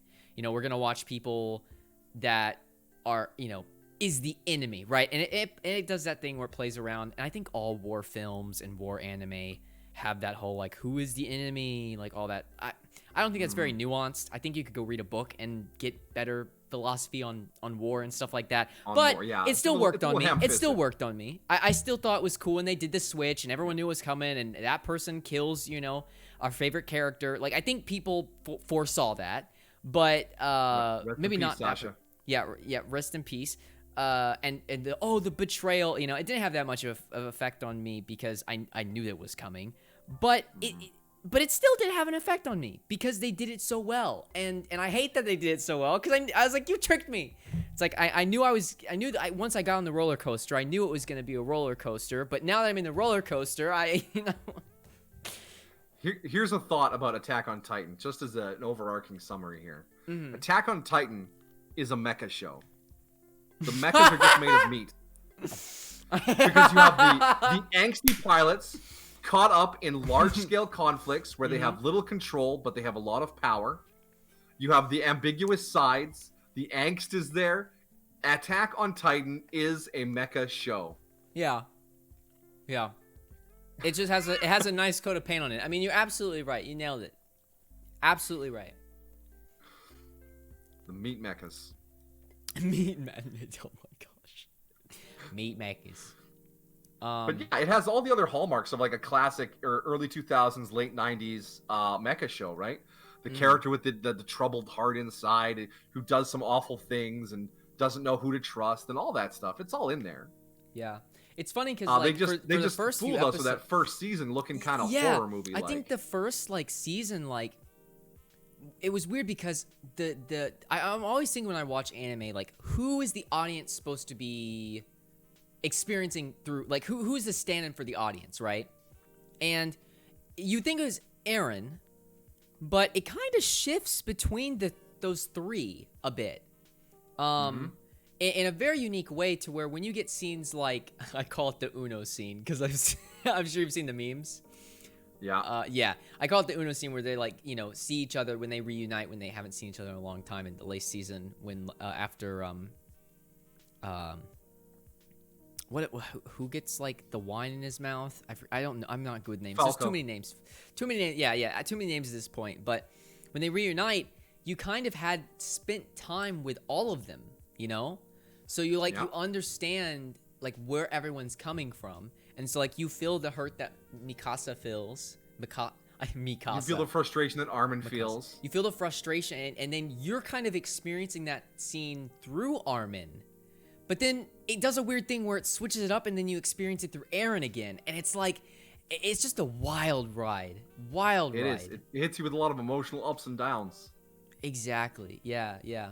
But the only part I don't have on here actually for season for 5 stars, and actually I rated it really low, was Attack on Titan Season 3 Part 1. And that's because... is that the part with the... exposition dump. Kenny. And all the gunslinging ODM gear? No, I love that. That was cool.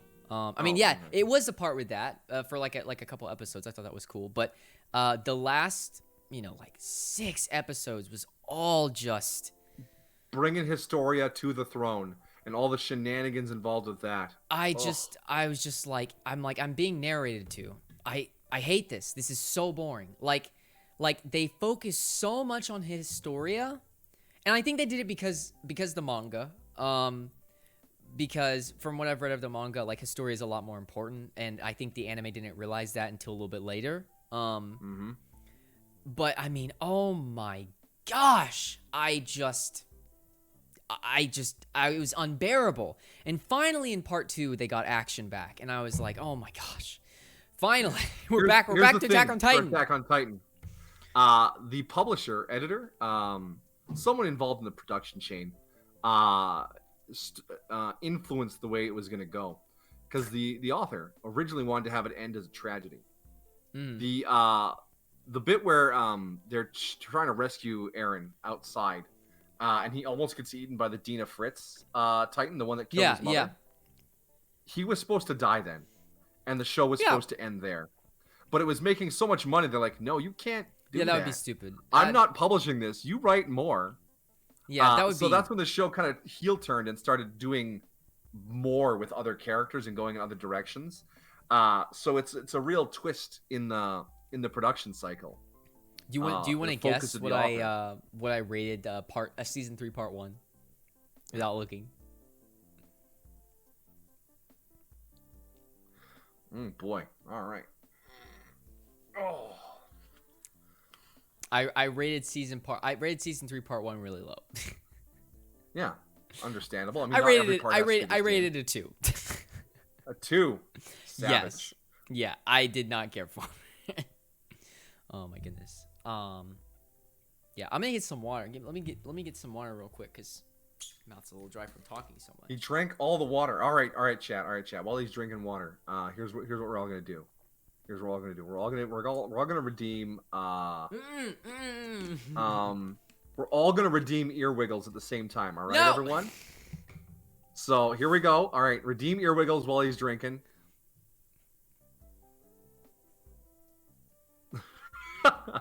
And there's just one ear wiggle.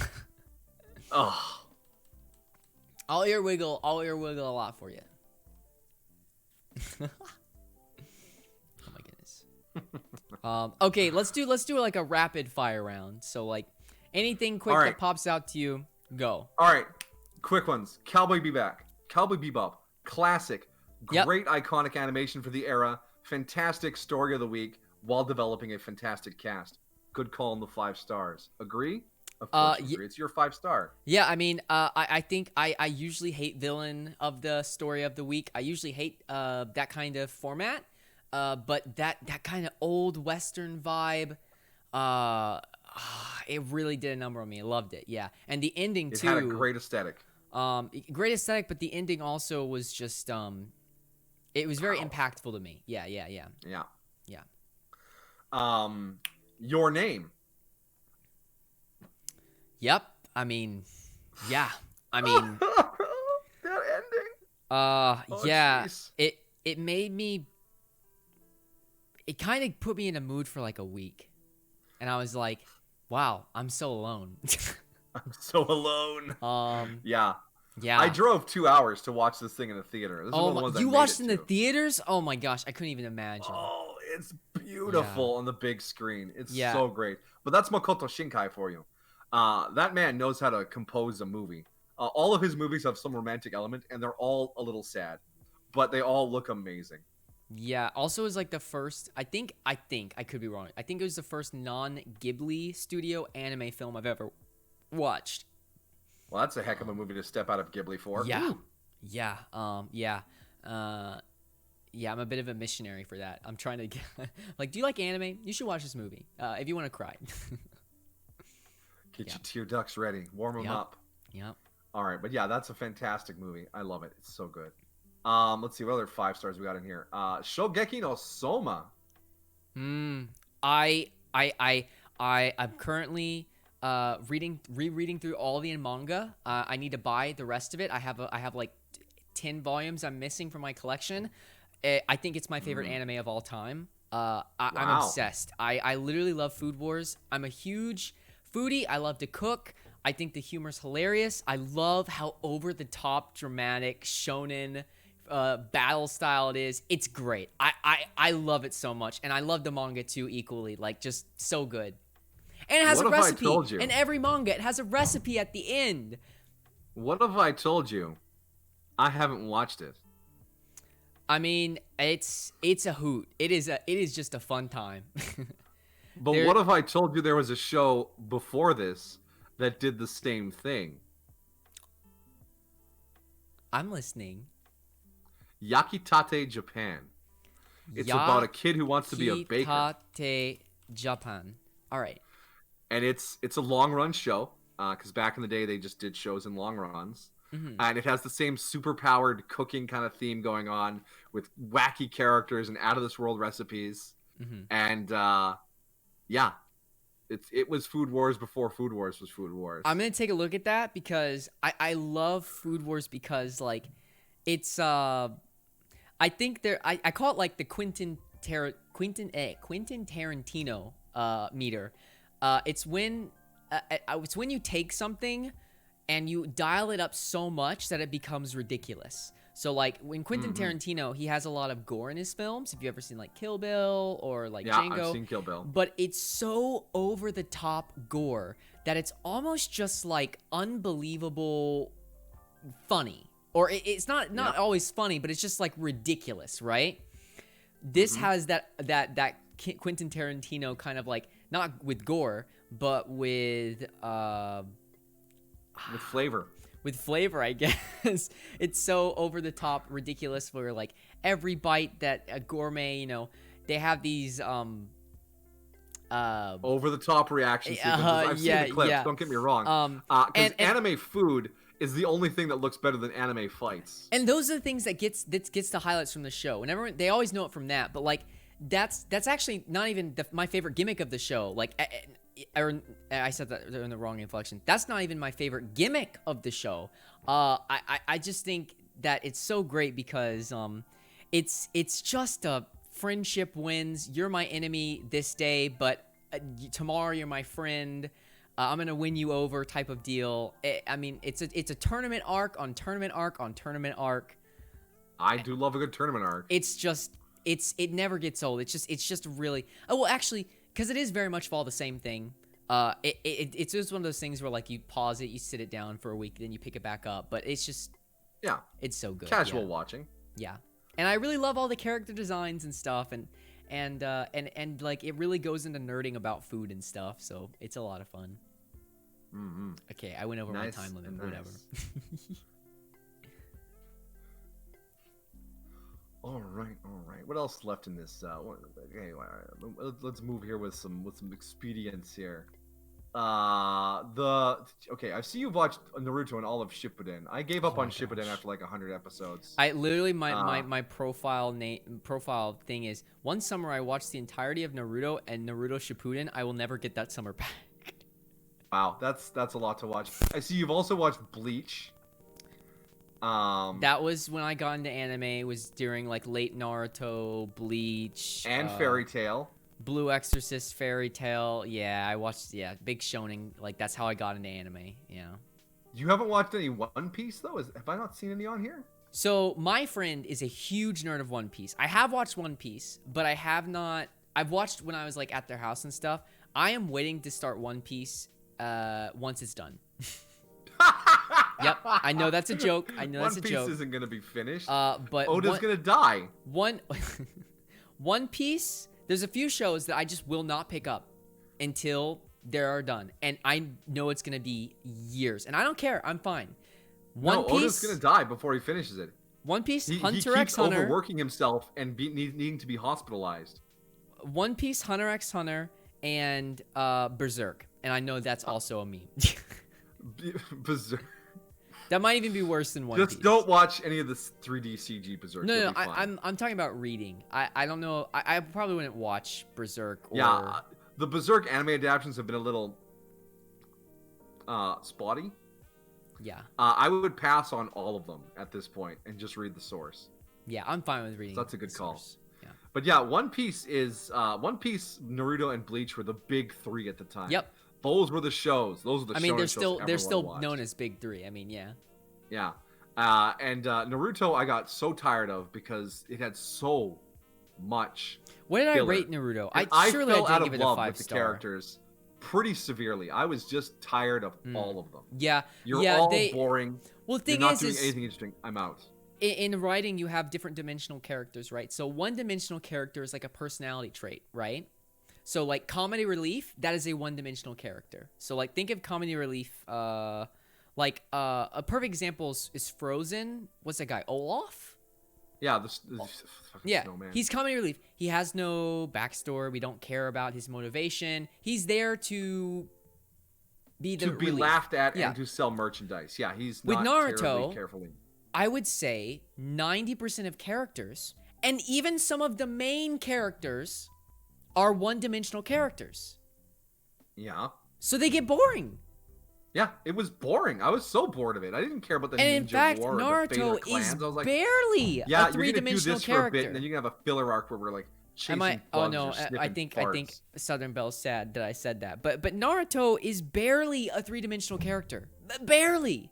Like, he just qualifies to be a three-dimensional character from a writing standpoint. Yeah, I mean, it's something that said, I don't write the show off entirely because it is classic shonen. Oh, it's my childhood. You got your power levels, you got your nostalgia. battle arcs, you got your turn marks, you got all of it, right? It's my first ever good anime. Foundational It's shonen. Yeah, and there's a reason it's a big three. I will say the one thing I'm about just not Naruto, excited by it. I said, I mean, yeah, nostalgia is a big factor here. It was my first shonen anime. The reason it's so high, because I rated it a 4, which I think it really should be like a 3, is the rewatchableness of the fight scenes, the comedic moments, and the comedic moment. Naruto's always knew when to make fun of itself and not to be too serious. So that's kind of where I kind of pushed into the 4-star, because Naruto never took itself too seriously, which is a lot of never did.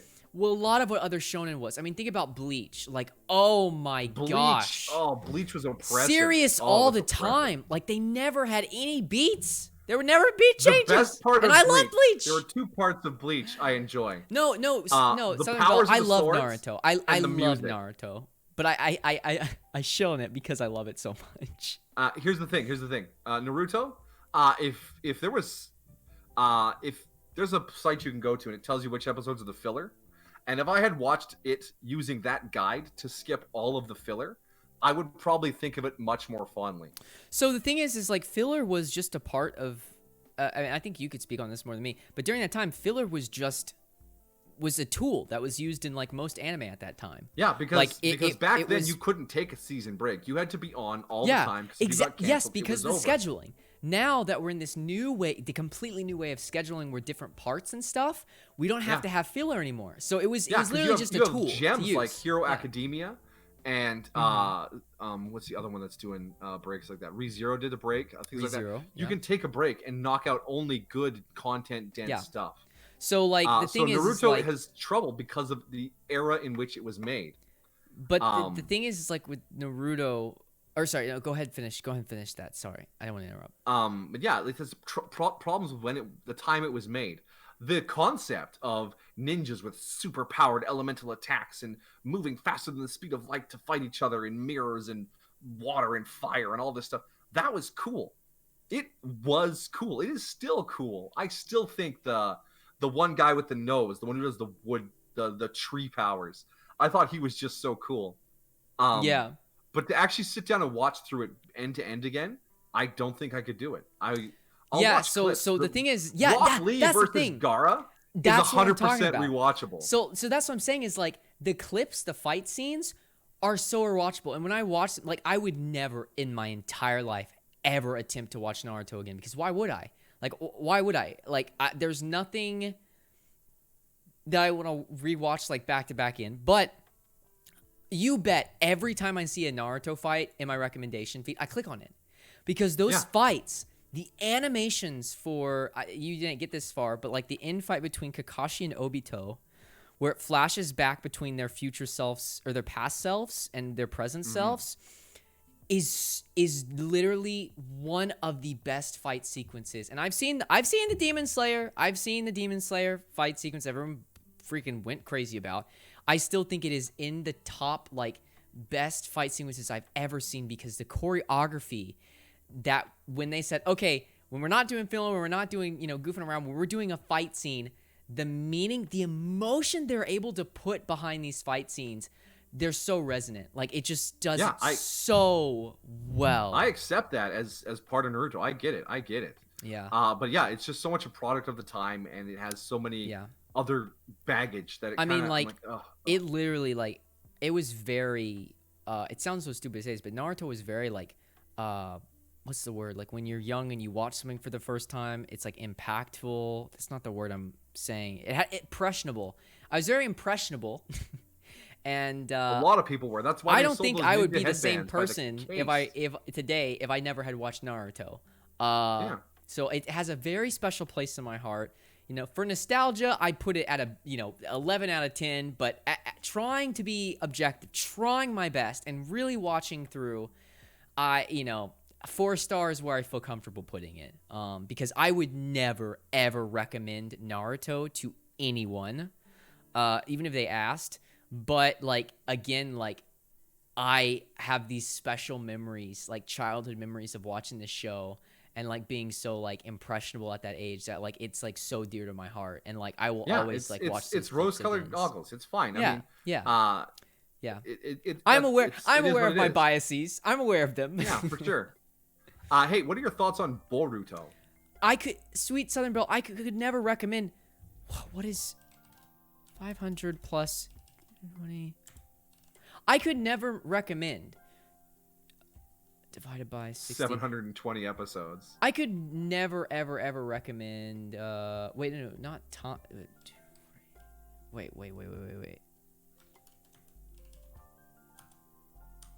Why is this not working? I could never recommend. Okay.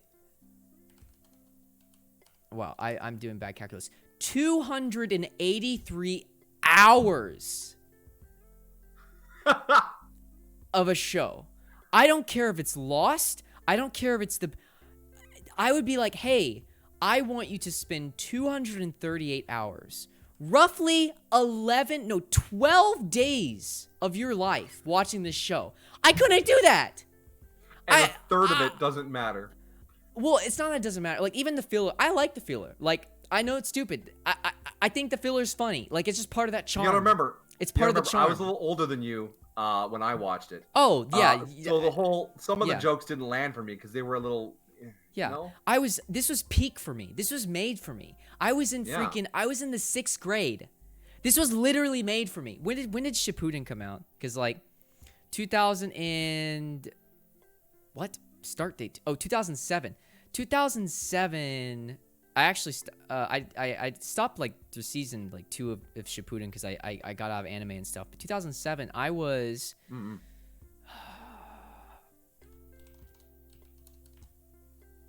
well, I don't want to say my age then, but yeah, I was in middle school. So like, like it was perfect for me. Absolutely perfect. But as an adult, it would drive me crazy. It would drive me absolutely crazy. Anyways, okay, that's enough about Naruto. Let's not shit on it too much. Yeah. And again, if it sounds like I'm to borrow a word from you, it sounds like I'm shitting on something. It's mostly because I'm so passionate about it and I love it so much, and I just choose to highlight the things because everyone knows Naruto's great. I mean, it's in the big 3, right? Everyone knows that it's good. But I like to point out the things that I had gripes with, I guess. Yeah. And we're almost done, actually. I don't have many other shows on here. Yeah, there's a few like one-offs. I see you got both Fullmetal Alchemists here. You have the original at 4 stars. Yep. And Brotherhood at 5. Good calls. The reason I have it at 4 stars, and there's like a lot of... Man, there's nothing more annoying than Fullmetal Alchemist Brotherhood gatekeepers. Like, I literally cannot stand them. But the reason I put it at 4 stars is I didn't like the whole... World War II, like switcheroo Germany thing. I thought that was just a cheap. Yeah, that's because that was an blow. anime only ending. They ran. It was like really you wanted to do like a big like mind F, and you just did the most boring, oversaturated thing ever with it. Like you could have done anything with it. It was just not well thought out. Yeah. But I love both of them. They're both great.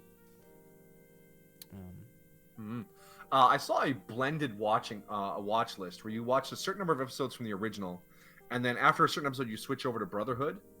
Because one of my problems with Brotherhood is the first like 13, 15 episodes were like the first 20, 25 of the original. So they rushed through some things. The Sewing Life Alchemist, Nina, that was one episode in Brotherhood, but it was like 3 in the original. Whenever I watch Brotherhood, I'm amazed how fast things progress, because in Alchemist, we got... And I think that was a wise choice on... Yeah, from a production standpoint, it made sense. Oh, fox under attack. My cookie, no. There's a hen in the fox house. That was a wise choice on, I want to say, Bones. Yeah, that was a wise choice on Bones' part, because they wanted to tell the full story, right? But they didn't want to just do the same first 30 episodes or whatever it was, you know? Yeah. So that's why the wise, blended watching order is such a... I will say, and spoiler for this, so if you haven't watched it, maybe go and I'll change the screen here. Get out. Bye bye. Colonel Hughes or Major Hughes? Which one is he? Yeah, Colonel Hughes. Colonel Hughes. Colonel Hughes' death had much more of an impact, I think, on Fullmetal Alchemist. Because you had more time with him. Exactly. So that's why I recommend. I was like, if you want to get like, because some people, if you had asked me, this is why I say, if you had asked me, hey, if you had told me, by the way, this ending is completely different from the manga, and it's like an alternate story, and this one is the one that follows it, I would be like, oh well, the first one I want to follow the manga, right? Like that. That's just how I work. So I usually like to say, like, hey, like, check out Fullmetal Alchemist, and, it'll start to get weird. And if it gets a little too weird for you, then go to Fullmetal Brotherhood, because then it's basically the same thing up to a certain point. And you get to spend time with, and then you get to suffer through Hughes' death twice. Indeed. The blended watch order, by the way, for anyone who's curious, is to watch the original to episode 23, and then switch to Brotherhood at episode 10. Or you can... watch the 23 and then take a break and then just start Brotherhood again. But you're pretty much watching the same thing again, but just HD. HD. High definition. Highly deviant. Yeah, over the years though, I haven't rewatched it in a long time. I actually, King of Games just started watching it, who's in my chat a lot. And actually he inspired me to pick up the manga, because I've never read the manga. So I got all the manga, and I'm gonna start on it tomorrow probably. Nice. Yeah. I watched Brotherhood with my dad. Well, parts of it. He got so invested in it, he started watching it without me. It was my first anime that I was like, whoa, anime can be deep. Like looking back now, I think it tackles philosophy. It has like philosophy in it. It's the first anime that has like what is a man? Yeah, exactly, that kind of stuff. And I think anime is really saturated with like the kind of topics that Fullmetal Alchemist talks about. Like it's kind of very base level philosophy, but it's still really good if it's your first time getting into stuff like that. So that's why it's still like high for me. Yeah, it's entry level, right? It's not too Japanese. I don't think it's like the best, and I used to think it was like the best #1 anime of all time. But now that I like kind of grown a bit and like kind of reevaluated, I'm like, it's still really good. Still 5 stars. Yeah, absolutely. Abso-freaking-lutely. Speaking of another big title on your list here, JoJo's Bizarre Adventure. Yeah. I'm the weird person that likes part 1. I know that's weird. Stands. Jonathan Joestar was a gentleman and a scholar. Exactly. And of course you have the original Speedwagon. Speedwagon as well, yes. Speedwagon is best boy, best girl, best. And the everyone. Haman teacher, I loved that guy. The guy was so cool. Zeppeli. Love Zeppeli. I was great that I had never gotten spoiled stands. Not spoiled. I didn't even know about stands until I saw it in part 2. Yeah. So imagine me. I was like, what is going on? And then I realized, oh wait, people know JoJo because of like the stands and Zawardo and all that stuff. There was an original JoJo that it was created in the 90s, and it just dove right into part 3. The OVA. Yeah. I watched that. It's special. Yeah. Like, wow. It's funny It because was- JoJo's been around for like forever, like since like Took a long time to get like an the adaptation. 70s or 80s or something like that. Yeah. But Um, I my favorite JoJo is Joseph Joestar. Both in his prime and as Gramps. yeah, as well. I think if that was a real person, I don't think I'd like them very much, but I love the character. Yeah, they're fun to watch. I didn't want to be friends with them. Yeah, exactly. Yeah, I thought part 1 was awesome, and then part 2 blew me out of the water. And then that whole like it basically, what's cool about JoJo is like, and I don't have a lot to say just because it's JoJo, it's great, but every season is a different genre. Like it's just a straight up different genre. Yeah, it's crazy, you know, like the second one's like a globe-trotting thing, the third one's a small town mystery, the fourth one is like enemy of the week turns into a friend, I think, kind of, is if I'm getting that vibe right. Well, I haven't finished Battle for Egypt yet. I'm still trooping through it on the anime roundup. We just Oh finished my gosh. off Battle for Alessi. Egypt. Oh, Battle for Egypt's so good.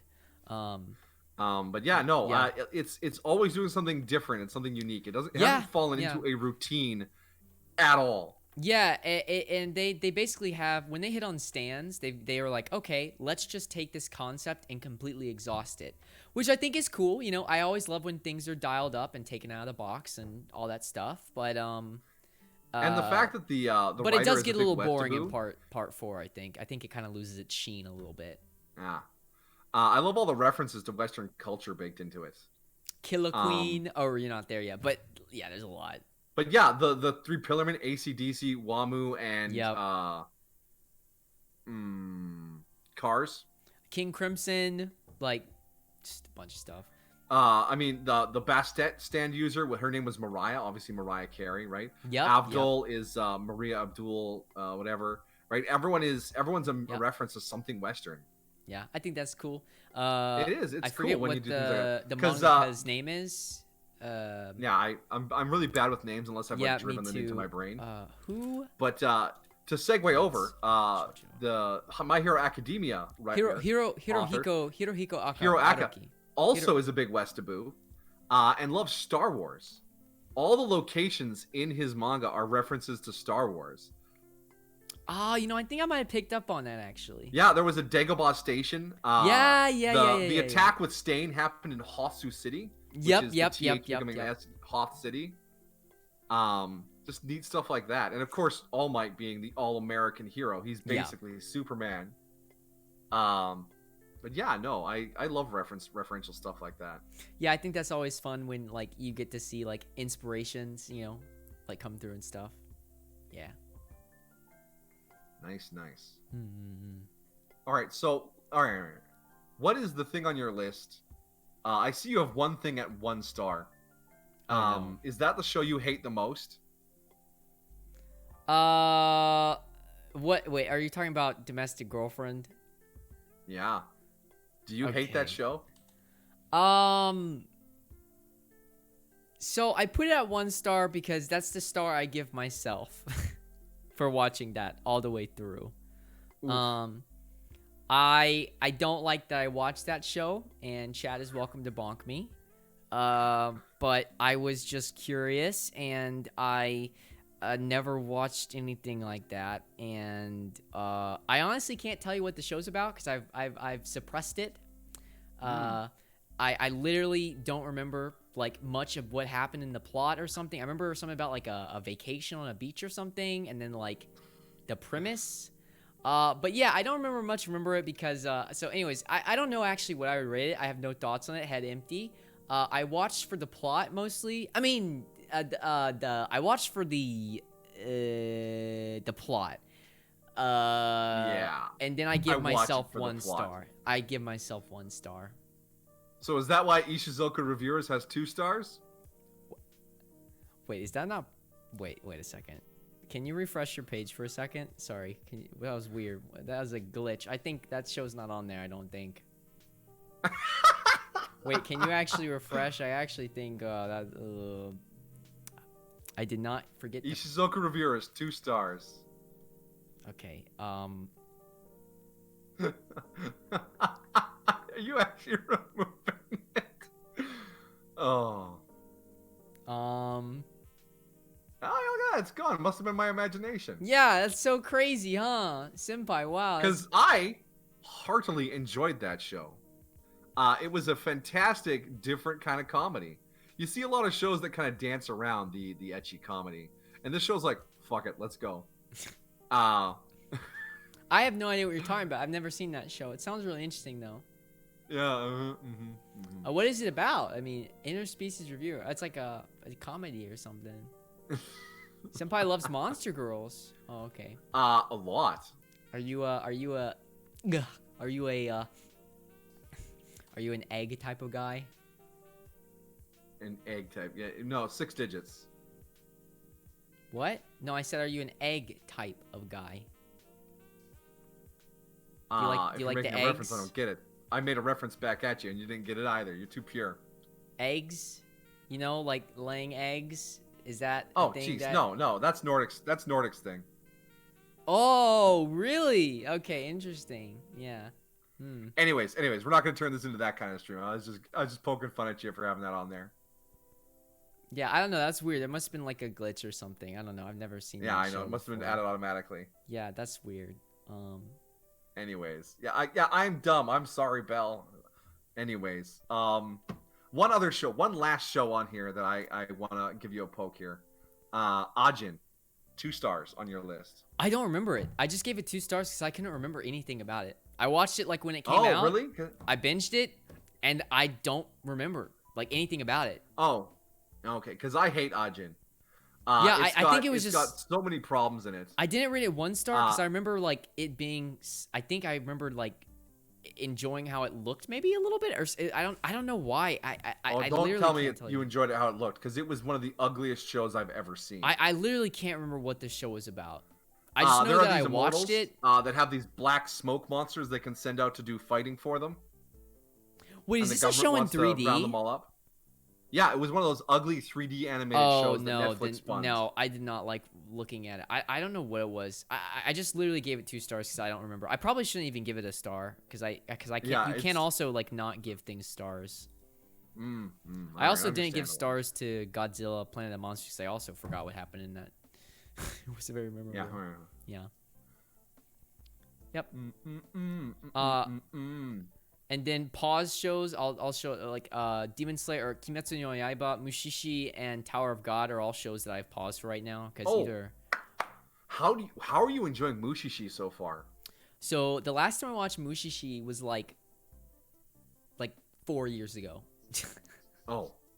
So I don't remember anything about it. All I remember is it being just like a really freaking chill thing that I would like fall asleep to, and it was like super cool. It's like a detective, like a spiritual detective guy, and there were like stories. And I remember there one being episode about like how this special sake is made, and it was so pretty, and like it was just like really comfy, cozy vibes, and it was like super cool. Yeah, and it's like always on the edge of being like maybe creepy, but it's not creepy. But it's like, is it maybe creepy though? It is such a special product, and finding people who have actually interacted with the show is pretty rare. It's been on my list because it's got the art and the music and the direction that just lets you soak into it. Also, it's pretty old. A cozy show. Like it came out in 2005. I didn't realize that. Like it looks great. I didn't even think it came out in 2005. The DVD box I got with it came with some art postcards from some shots of the show. Ooh, beautiful. Yeah, if that's the last thing you want to point out, I did want to say Jujutsu Kaisen, I gotta change that to a 5. That was my mistake because holy cow, that ending. Yeah, right? And it's not over. It's taking a break. It'll be back. They haven't announced anything. I know. But it'll be back. The thing is like Jujutsu Kaisen is the best shonen I have ever seen. Just because every week is an absolute banger. It's fun. The fight scenes are crazy. It's Naruto without filler and actually good characters. Like it's like, oh my gosh, like you had to take that cheap shot at Naruto. Well, like I love Naruto. But it's like if Naruto was like a good if it was like a good show. But no, you're right. Jujutsu really hits that shonen formula. Yeah. And with the pacing of the modern nails it. shonen, right? The It pacing. didn't feel like it dragged on. It didn't. It wasn't No, moving too fast. never. Oh, also finished Eva last night. Amazing. You did. Amazing. Yeah. Wait till you watch the movies. Oh no, I'm gonna watch them because I heard Not that the there's like Eva Rebuild 1.0s. I mean Eva Death and Rebirth and Eva End of Resurrection. Evangelion. Okay, yeah, I'm gonna watch those. But Because does the movie continue off where it ended? Because maybe I don't want to watch it. If sort it of does. here. Because let me I kind lay it of out like for you. I kind of need to sit with that ending for a bit before I dive into the world again. Because it was so. Here's the thing, Kitsu. I'm gonna have to watch it when again. Eva came out, it was really ridiculously popular. It still is to this day. It's one of the top grossing franchises in Japan. But the fans hated episode 25 and 26 with a passion. The author was bombarded with hate mail for weeks after it came out. Yeah. Just the most insane amount of hatred was sent their way. So they created the movie project, Death and Rebirth and End of Evangelion. And Death and Rebirth tells the major beats of the story with some minor revisions up until about episode 24. And then End of Evangelion is a new, different ending for the series. I don't know if I'm down for and that. a great big middle finger to the fandom. Says, you want a different ending? You're getting a different ending. There is a sequence in there where actual snippets of the hate mail whips by the screen at rapid pace with like angry red paint all over it. Oh my gosh. It is something to experience. Yeah, I really enjoyed the last two episodes. And enjoyed is a very loose word, Senpai. Because the episodes really went full on. I mean, if that's not existential, I'm not a fox. I mean, yeah, and the whole part about like how we derive individualism from our context, which is provided by other people in our lives, right? Like, wow, like, you know, it is sci-fi. It asks questions. Like, for me, sci-fi is something that sets a scenario which asks a question. And for that, it is, who am I? And why am I doing what I'm doing? Why am I living? And I really enjoyed it. And I don't know if I'm going to be able to... I will definitely watch movies, because there's a part of me that really wants to consume every single piece of Evangelion that's out there. But there's also a part of me that wants me to take time to... like sit with that and then just maybe take rewatch the time it. for sure. Rewatched a couple of times. Death and Rebirth and End of Eva are part of the Eva mythos at this point. Yeah, this is gonna make you cringe. You know what the first mecha anime that I ever watched was? Shingatai Godaner. No, Darling in the Franxx. Oh, nothing wrong with that. And I was like, wow, this is amazing. I love this. And I was like, I read it first because it wasn't like I could tell like the exposition. First of all, that's at the end, and the big whole like, exposition in that one, yeah. Yep, that's why I got 4 stars. But like, it left me with a feeling of like, whoa, what is this weird kind of like sci-fi kind of like cosmic kind of weird kind of feeling? And then I was like, oh, I see where it drew its inspiration from. Okay, it's like someone had taken and given me like. What's that like bottled water called where it has like a hint of a flavor in it? LaCroix? Mineral water. Vitamin water? Someone had given me like mineral water, like LaCroix or something. And I'd be like, whoa, this is amazing. And then someone gave me Sprite and I was like, oh my gosh. Oh my gosh. Put it into my veins. The team behind Darling in the Franxx was a collaboration, actually. Because the character art and story were done by Studio Trigger. And the mech design and combat was done by Studio A1. It's definitely A1 this time. And they brought over like this big time mech animator to help with the mech animation. That way, it didn't end up looking like Gurren Lagann in the Studio Trigger style. I'm gonna watch Gurren Lagann soon. Gurren Lagann was my #1 anime for 11 years. Yeah, I've heard great things about it. It's basically like. It's like a step up. It's a culmination, right? Yeah. Because mecha anime divides roughly into 2 genres: the realistic robot and the super robot. And the realistic robots are things like your Code Geass, your Evangelion. There's some technobabble and some reasons why the robots do what they do. Super Robot, however, are robots that combine and can stretch and do like unrealistic things because the show is all about unrealistic mecha combat. And quite often they feature the hot-blooded, heroic, courageous hero just okay. screaming and charging to victory. Yeah. And Gurren Lagann is the culmination. It is the peak of super robot shows. I've actually watched the first episode of Gurren Lagann, actually. That's the one where it like opens up and there's like that like really skinny guy that like is like above the surface and then like goes underground or something. Is that Gurren Lagann? Well, there's the bit where they're in the little robot head thing and they burst out of the caves, and it's Simon's first time seeing the sky. And it's the shot where he's so high up in the sky he sees the day and the night on opposite sides. Yeah. I've seen it like the first episode. And that's kind of the theme for that show, is expanding your horizons, personally, physically, emotionally. That's a running theme throughout it. And it's represented physically in the show by the combinations of the robots. They keep combining and getting bigger and more outlandish as the characters' horizons continue to expand. I think with mecha, like the closer, the more background the mech is, like if the mechs are used as a story point, like they are in Code Geass, right? They're more background. Yeah. But I say background, they serve as instruments to further the story, right? Yes. But in Neon Genesis Evangelion, the mecha is the story, right? Yes. So like the more it's focused on the mecha, and Darling in the Franxx too, I feel like the more sci-fi it gets.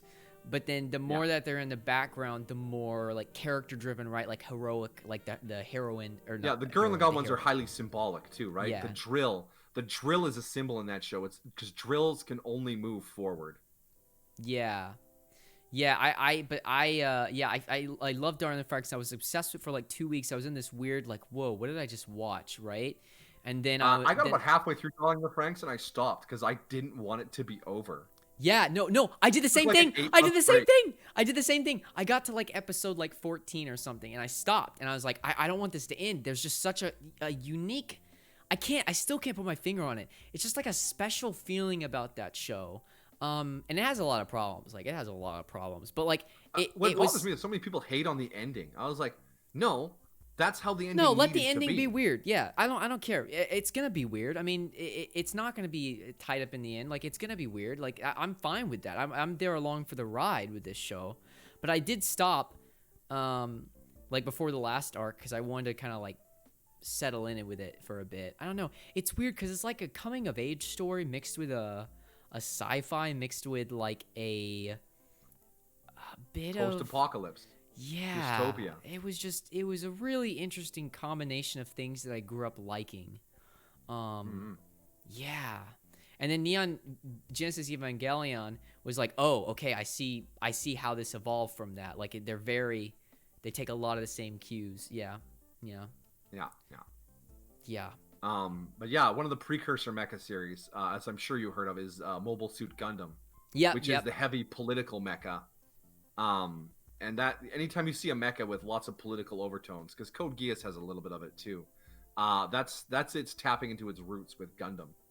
Yeah, I've been wanting to get into like Gundam stuff, like because Gundam is like a name of the show, but it's also like the like or the subgenre or something like that. Gundam's been around for 35, almost 40 years. It started in the 70s. Because aren't all like the very like popular like mecha figurines and stuff all like Gundam, right? Like that's it's a whole subculture of anime fandom over there. Gunpla. I feel like Gundam plastic models. I feel like what we had in America with like Transformers, like it is like Gundam in like Japan, but it went like way bigger. It doesn't even compare. Oh, it doesn't. Okay. What happened with Transformers here is nothing compared to Gunpla over in Japan. Gunpla is like trading card games, not just one trading card game. Oh my gosh! All the trading card games. What? Yeah, I know there's a culture that exists for that. That's like really big and crazy, but I've never like. I guess I'm getting my feet like not even my feet. Like I don't even know. It's so vast. I feel like. I'm not even at the edge of the pool. There's the Gunpla was so popular. It had its own anime about Gundam Gunpla players. It got a full 26, 52 episode run, and then it had a spin-off that did another 26 episodes, and then it got another spin-off. Gunpla is huge. It's enormous. Welcome, Craft It's Drake. as big as girly figurines. That's crazy. Yeah. Yeah, so I'm interested. I want to do more mecha, but also mecha with the ones that I've watched. I mean, Code Geass, Neon Genesis Evangelion, Darling in the Franxx. Yeah, you've watched some of the big names already. It takes a while to like digest it, right? So it's like I want to watch more, but I also want to take my time. How am I doing? I'm doing good. I'm here with ResponsibleSenpai !Collab, and we are just doing some dives, just talking about anime, just some deep dives. When it comes to mecha, there's a show called Raw Zafon, which is very much like Eva, to the point where people called it an Eva clone. Roz that I really enjoyed. What? How do you spell that? RAHXEZPHON. It had the same kind of very organic looking mechs. It had a very Misato-like character. Like I said, it started off in a very similar place to Eva, and it got unfairly slammed as copying Eva, even though it was way later than Eva. And it kind of went in its own really unique way. It was pretty cool as mechas go. And then,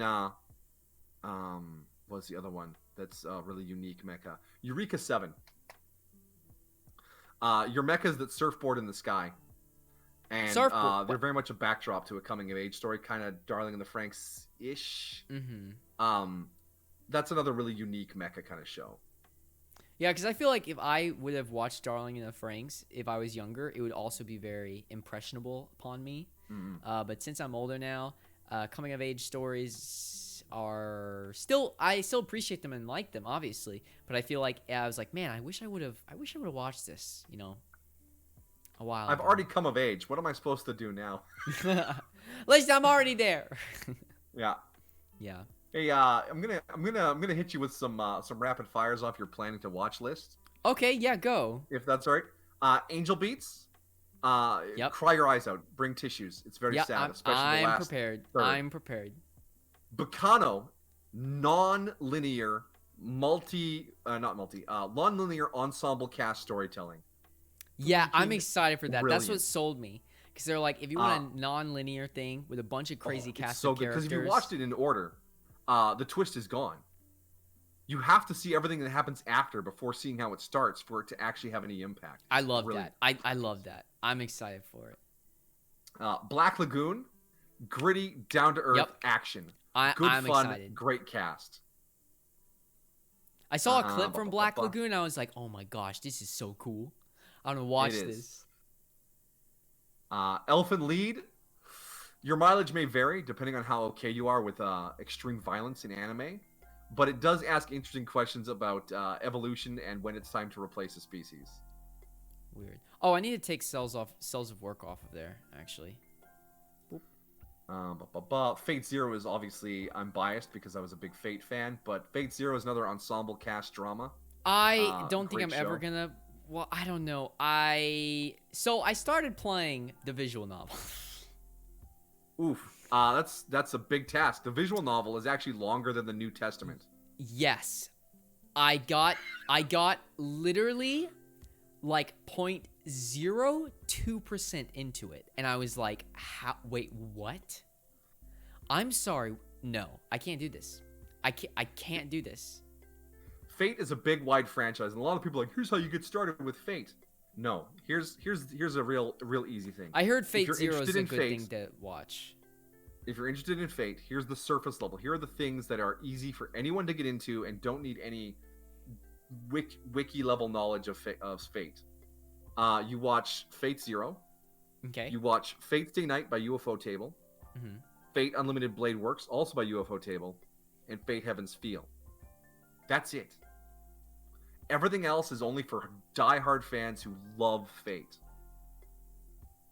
Yeah, I feel like the thing that's holding me back from just watching this like today is like there's so much, like I just know there's so much content there, and I don't know if I'm like don't worry about the so much content.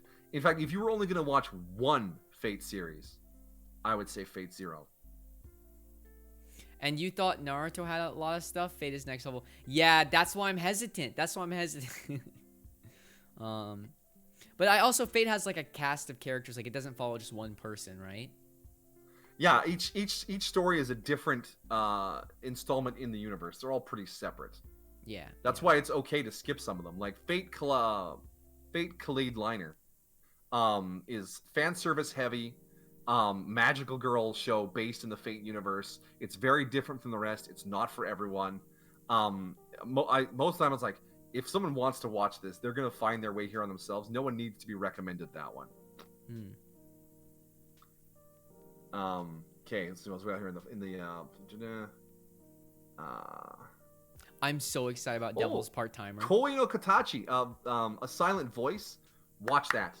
Oh yeah, no, I'm really excited about beautiful. That. I got recommended that, I think, by Rio, maybe. And that is the other one I actually went to go see in theater, and my sister thought I was gonna have an asthma attack. Oh my gosh. While I was crying. Oh. Megalobox is an animation feast. Yeah, yeah. Gorgeous. I just haven't been in the mood for like a fighting anime recently. Yeah, it's like a sports kind of thing. Yeah, I'm not I get in the mood for sports right now. But when I get into sports, that's probably the next one I'm gonna watch. Nichijou is an amazing off-the-wall 4-panel comic adapted into anime. Fun. Not every skit will land, but there's enough of them that it'll carry it no matter what you're into. Nice. Paprika is psychology of the anime, but if you took LSD first. Nice. Yeah, Paprika and Perfect Blue are the same. Satoshi Kon. Yeah. I would also producer. Before Perfect Blue, because Perfect Blue has some real dark stuff in it: obsession, sexual assault, that kind of thing. Oh. Millennium Actress, same director, way different material. Oh yeah, I need to put that on the thing here. Millennium. How do I spell millennium? Beats me. Spell check takes care of my needs. Oh, I had it right the first. My internet went bye. Oh, okay. What was the last thing I said to you?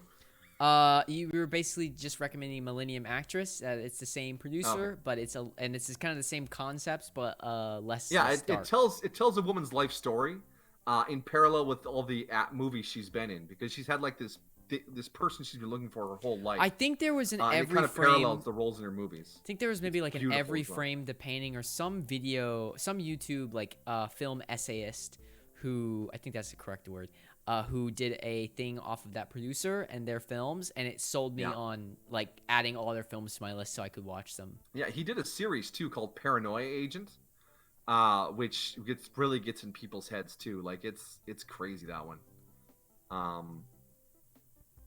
But yeah, that's a bit of an acquired taste too, right? Yeah. And yeah, again, this got cut off by the internet. But the last thing on your list, I would say, to be hyped about is Vinland Saga. Oh yeah, no, I pretty historical drama, and if you like fight scene choreography, oh yeah, this is the show. I was so torn because I didn't know if I wanted to read it or wanted to watch it, but now I figure I probably just want to watch it because I feel like with the choreography in motion. Yeah, yeah, absolutely. And it will be back. There's a little teaser at the end. Vinland Saga will return because these 24 episodes. Well, there's already a second season, I think. It's the prologue of the whole story. Oh, okay. 24 episodes for the prologue. That's crazy. Yeah. Yeah, it looks really cool. I saw like the first part of one episode. I was like, oh, this is gonna be a journey. This is gonna be a trip. Same with Demon Slayer. I stopped Demon Slayer because like, oh, I'll read it, and then I read it and I was like, oh, it's literally just the anime but no cool fight sequences, and I was like, okay, I'll just watch the anime. Yeah. Also, I see you have I'm Standing on a Million Lives in your plan to watch.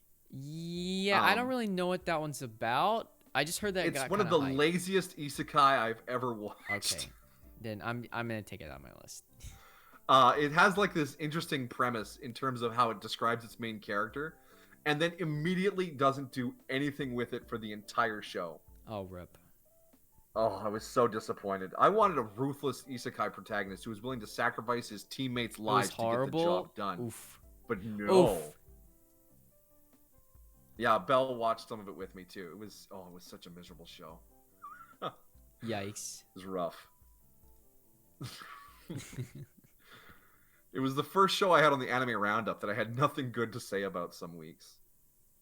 Is there any? If you could give me one recommendation, if there's a show that have you been reading and you're like, oh, you know what? I've written some of your recommendations down, but if there's one that you could be like, oh, you should definitely watch this one. No, that's kind of hard. That's well. I mean, I honestly think that's good already. I might take your recommendation as Gurren Lagann because I think I'm legit gonna watch that like probably like tomorrow. Gurren Lagann is delicious. I love it. It's on It's the Netflix, best. I think. Yeah, it's all over the place now. It's been around long enough that it's streaming in a lot of locations. Just watching Senpai suffer and it has a decent enough dub if you're into dubs. I mean, a lot of the older shows suffer from edgy dub. I meant to say this in Fullmetal Alchemist Brotherhood. Fullmetal Alchemist Brotherhood has one of the best dubs ever. All the voice actors for Fullmetal Alchemist Brotherhood are so good and so talented, and I love their voices. To me, that is like because I watched the dub. Those are like the voices of those characters to me. So I recommend both. Mm-hmm. But yeah, I don't trust dubs to this day. I have trust issues because in the late 90s, I grew up in the era of edgy boy gotta slip in a bunch of cursing so it doesn't sound like a kid show kind of dubs. Oh, yikes. Terrible localizations with hilarious accents on every character so that they sound different. And I grew to hate them. I was like, these are awful. I know that the industry has turned around now and they're dubbing faithfully for the most part. Also, like I'm watching too much new stuff. Like I'm watching too much new stuff to get the dub. Like usually the stuff I'm watching doesn't have a dub. Yeah.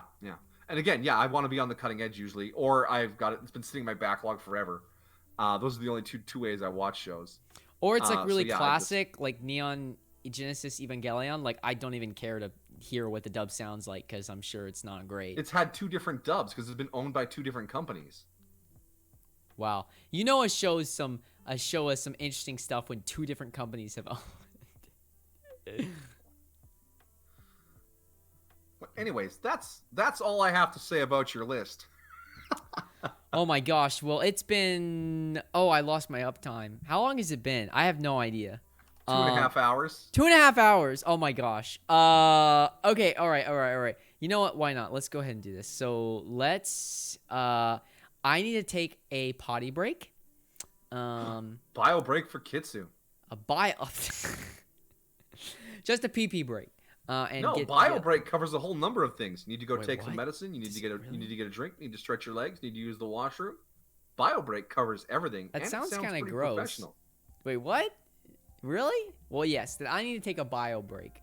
Let's say like I'll be back in like maybe like 3 or 4 minutes, and then I'll have you some time to think, and then I'll get you to guess what I like for each of my favorite genre, and no more looking. Boy. So now we test you on now we test you. Yes. All right, everybody. We'll be right back. Matane.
Uh-oh.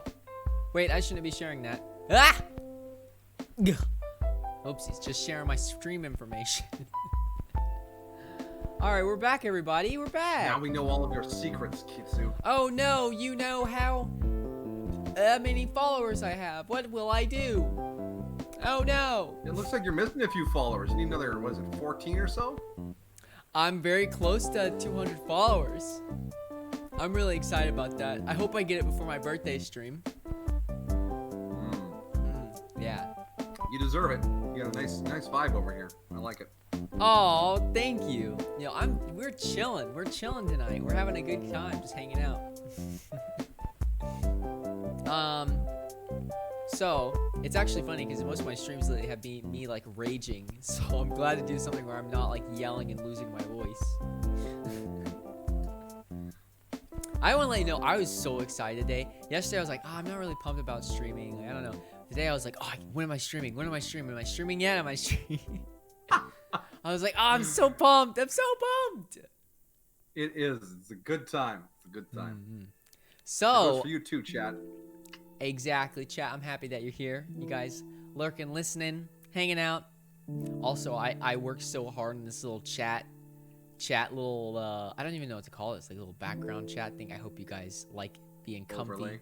Yeah, a little overlay. Okay. So, I'll give you some time. I hope you've studied because we have the I don't even know what to call this. The how well can you judge Kitsu's taste quiz? Okay. Okay, so we have a bunch of different categories here, and Responsible Senpai, I said that again. Senpai gets to guess, and if he gets it right, he gets a point. If he gets it wrong, he doesn't get a point. And yeah, we're gonna see how well he knows my taste. And there are genres in here we barely talked about. That's the most terrifying thing. Yes. So we have fantasy, action, horror, suspense, mecha, romance, slice of life, sports, science fiction, and anime movie, which is just like my favorite anime movie. And slice of life is probably going to be wrong because I did not understand really what slice of life genre is about, and I'm not changing it because it's too late. You were treating slice of life like nostalgia. Yes. Curious. All right. And we have to go in order because it's the only way I have the technology for it to work. Oh, so I have to do them in order. So we're gonna start with fantasy.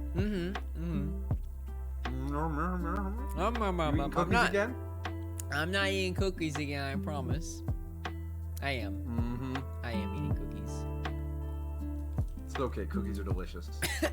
Also choking. Score 0. That's good. That's a good place to start from. Yes. My goal is to get 2. Oh, easy. You could just guess randomly because I only have a limited number of anime that I've watched. Your odds are you're likely to get 1 right. Time Machine AI. Do you know the Time Machine AI? Is this your friend? It may work for me. It may work for you. Well, thank you for the fox treat. I appreciate Time Machine. Also, can I borrow you so I can watch anime sometime? All right, so fantasy shows, I would believe would umbrella most of the traditional isekai. Yeah, Isekai. That's pretty much isekai, yeah. And given the hype we talked about with ReZero, I would say that would fall as your fantasy pick. I mean, that's very logical. This is where you say but. Oh no, I'm not giving you any hints or anything. But that was my final answer. That was my guess. Oh, that was your guess. Well, Yeah. You would think that, but oh, it's a Psych Out. Oh, Konosuba. Yep. Equally valid. Quite a good show. Equally valid. So the reason ReZero isn't up on here is because for rewatchability. So I kind of grade them off of cool, if interesting concepts, good writing, and rewatchability. And Konosuba is something that I have watched multiple times because it's really funny. Yeah. As a buy. Yeah. As a buy. Yep. So you're very close. ReZero is definitely, if I had a second favorite, it'd definitely be there. Absolutely. All right. So Fine, close. fine. But So we're going still across or are we not going us. down next? Across. All right. So action. So this is basically just shonen. Just shonen? I mean, well, wait, what did I put here? One second. I forgot what I put here. You forgot what you put here because No, I didn't. for me, from what I guessed from you, was how vividly you talked about Kill la Kill's action sequences and how exciting all that was. We didn't even talk on stream about that, did we? We did. Wait, we did? Wait, am I crazy? We did. It was brief. It was during the lightning very round, brief. but Oh, you lightning really jumped round, to how much you enjoyed the action. So sequences. it is actually shonen would be more appropriate. Shonen would be more appropriate. Yeah, Okay. yeah. All right. As much as I love Kill la then- Kill, I don't think Kill la Kill is a shonen. All right. So then I would have to go with Naruto, your big old nostalgia heartbeat. Boom, boom. Putting a lot of faith in nostalgia, I see. Even after all the shit I talked about it. You said you only pick on things you really enjoy. Ah, okay. Is that your final answer though? Yes. And you're a big ol' 0 for 2. Oh no, it's Jujutsu Kaisen. You did amend that to a 5. Yeah, that makes sense. I said it was, just right after the other, just so good every episode. I literally did say it's as if Naruto if it was a good show. So I didn't know how you didn't pick up on that one. I didn't know.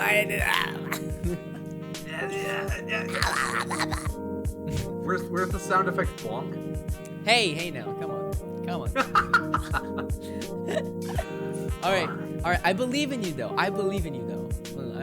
So this next one is actually one we didn't talk about at all. So you can eliminate the ones that we talked about from your list. We didn't talk about this one. We didn't even point it out. It was just on there.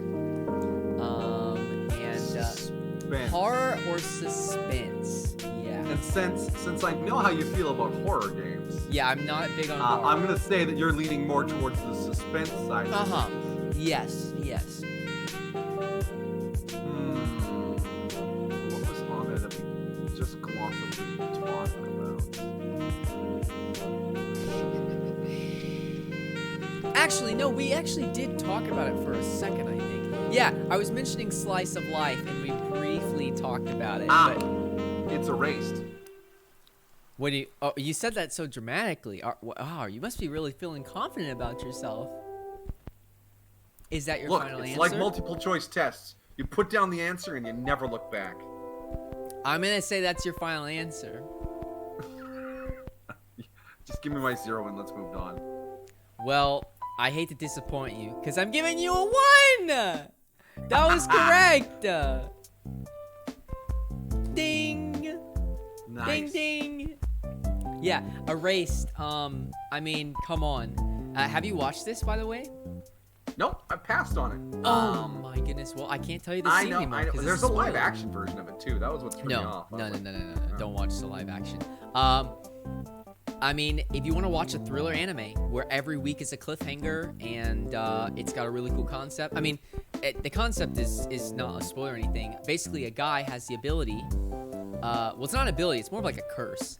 If something traumatic or bad happens, he gets sent back like 30 seconds back in time, and he has to figure out what's gone bad. So like the example is like a car runs into a kid as they're crossing the street chasing a ball, and he doesn't know. He's just on his way to work. He doesn't even see that happened the first time, but he realizes that time turns back, and he's like, "Oh, what's wrong? Something's wrong." So that's the premise, and there's a huge twist on it at the first episode, at the end of the first episode, and it's a good one. So if that premise sounds interesting to you, then I definitely check it out. Well, it seemed interesting to me from the beginning. It just I didn't have the time. You know how it goes. Yeah. Okay. So this one, we actually talked a lot about this genre. Although I'm very okay. Well, listen, jeez, didn't even give me do a reveal or anything. Yes, it's Code Geass. I almost changed this today. But I didn't. I almost changed. For Eva? But then I was like, but is Eva really better than Code Geass? I'm like, no, I don't think so. No. I think Eva is definitely. I know Code Geass is such a banger. I mean, it's just so good. Yeah, it was just fantastic. I loved it. Like, I don't think it ever got boring. I love the whole side plot between the romance between, you know, the Romeo and Juliet-esque, you know, thing between the, like the commander and the, like, for opposite sides. I thought that was really cool as well. Yep. Yeah. Cool. We didn't talk about romance, I don't think. Well. We mentioned one, but it's a movie. Well, I'm assuming it's going to be in the movie category. Well, I mean, we also mentioned 2 others, but one was a mistake, and the other one was suppressed from my memory. Yes. So for romance, then, I am gonna gamble on the other one being your movie choice. So I'm gonna say a Fruits Basket. Very interesting. Yeah, you know, I had some Fruits Baskets on there. It's a keen eye. That's a keen choice. I assume that's your final answer. It was ranked rather highly. Yeah, I mean, yeah, the original, the new one. I hate so much. I love it, but the ending just absolutely effed with me. Kinda okay. Oops. Well, let's see. Yeah, you're right. I'm right? Ah! Ding, ding, ding. Noise. I'm a sucker. I mean, literally, like, Kyo is one of my inspirations for you know, for me. So, yeah. The brown eyes, Cool. the orange hair. Yeah, definitely Kyo fanboy. I always hated the rat, by the way. I never liked the rat. So snooty. Because they're a rat. Yeah. Also, Shigure. Have you watched Fruits Basket? I assume you have. Yes, It's I like a watched the classic. original back when it came out the first time, Yeah. so it's a little fuzzy. But I remember most of it. Shigure is the dog, The major beats. and Yeah. I kind of had a small, maybe, in fact, a little bit, you know. You were crushing on him. Moving on. Slice of life. Slice of life. Ooh. This is. Oy. I don't even. Ooh, yeah. Ooh. What? No, I'm gonna. That's my pick for sports. So that would mean. It's.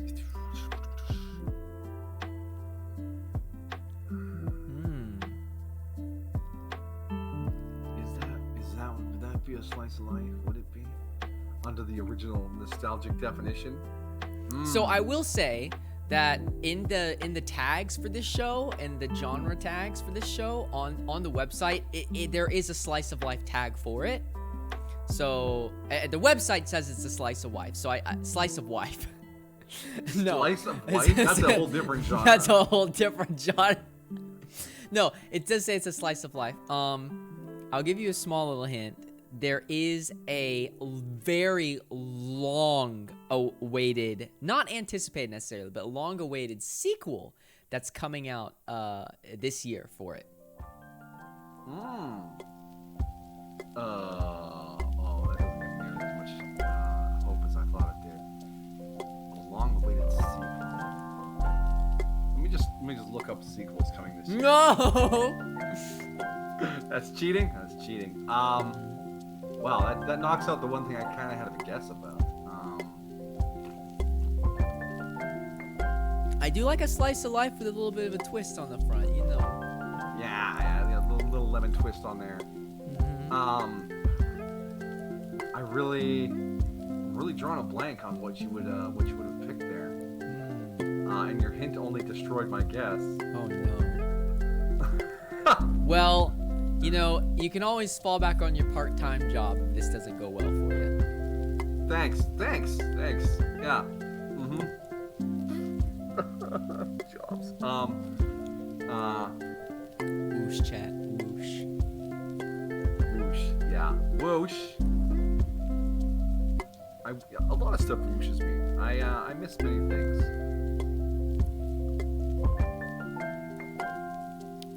Da ba ba ba da ba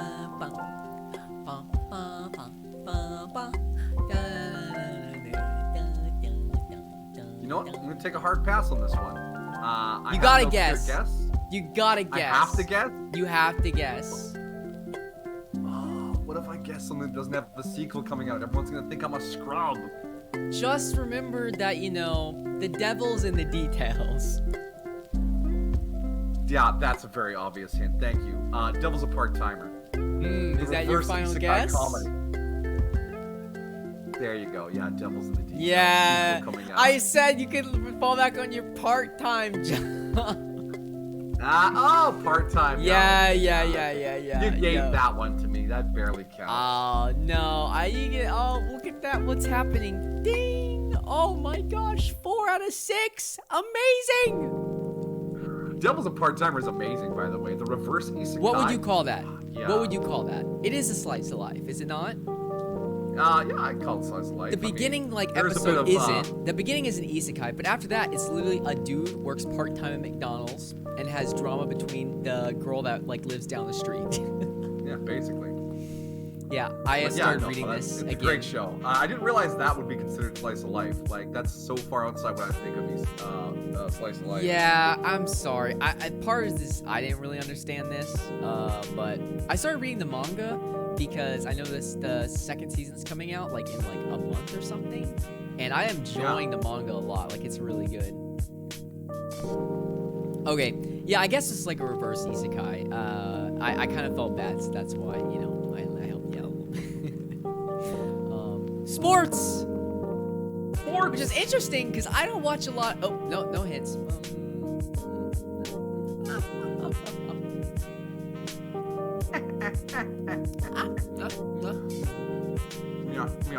Yeah, okay. What sports are on the list? I will say, Do I go on the this long one's shot? a bit of a stretch. Then it's exactly what I think it is. Shogeki no Soma, Food Wars. The sport is cooking. Well, I gotta say, it's getting a little hot in here. Because you lit that wok on fire and made some fried rice, because it's some food wars. Ding ding! Oh my gosh, this is actually bad. You're doing really well. I didn't know. If Girls in Panzer can be sports, Shogeki no Soma can be sports. Okay, though the thing is they have competitions where they do cook-offs. So a cook-off is a type of sporting event, right? You have people that, it's basically a sport. But yeah. Yeah, just like a non-lethal tank battle is technically a sport. Yeah, it makes sense. If freaking fishing can be a sport, Food Wars can definitely be a sport. Hey, one of the great sports animes out there is Hikaru no Go, which is like chess, right? It's like Go, Go. right? Yeah. So I did a little bit of a stretch, but it definitely is especially if you watch it, you're like, oh, this is sports anime vibe. Yeah. Yeah. Nice. All right. Ooh, interesting. A science fiction. You laid this one out in detail near the end of our conversation. It's Darling in the Franxx because science fiction asks questions. Science fiction for me does ask a lot of questions. Is that your final answer? Yeah, it's my final answer. I'm not gonna waffle. I don't waffle when I don't know what I'm doing. You should have waffled. You should have waffled. I should have waffled? Neon Genesis Evangelion. Ah. Yep. Though, before I watched this, Darling in the Franxx was on there. Yeah, okay. Actually, no, sorry. It was Darling in the Franxx. The referee. Darling in the Franxx. Then it was Cowboy Bebop, because I was like, well, technically, it's not really sci-fi.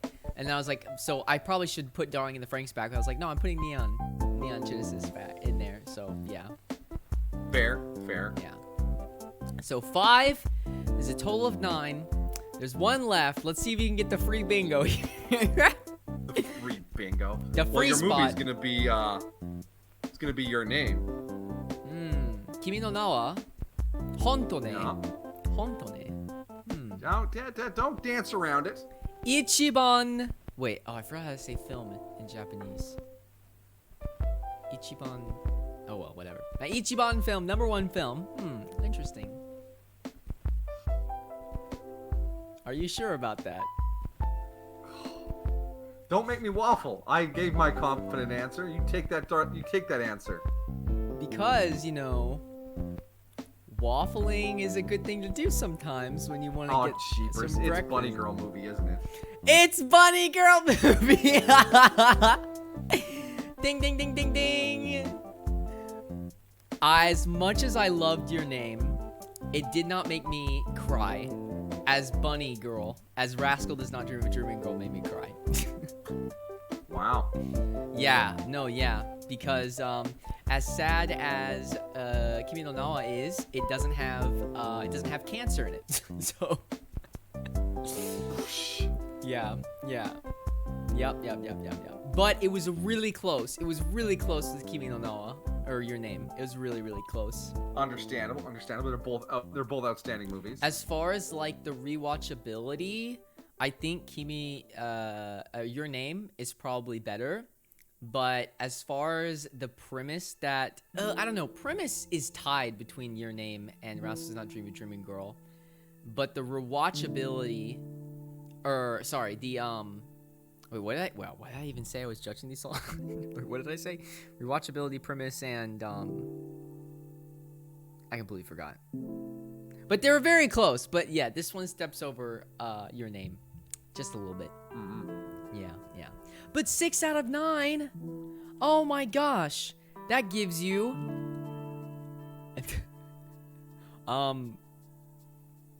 I just tried to calculate that because I can't do quick math. 66.7%. And this is what my calculator gave me. I think I inputted something wrong, but you get there. result is undefined. Congratulations! Hey! Yes, not bad. Above average. Very good. Yeah. So I know that the thing is the last minute changes too with Neon. You would have gotten a 6. You would have gotten a 6 if I kept the Darling and the Franks, but I had to do the switcheroo on you. My apologies. Yeah, you play a little switcheroo on me. Play just a little bit dirty, you know, here and there.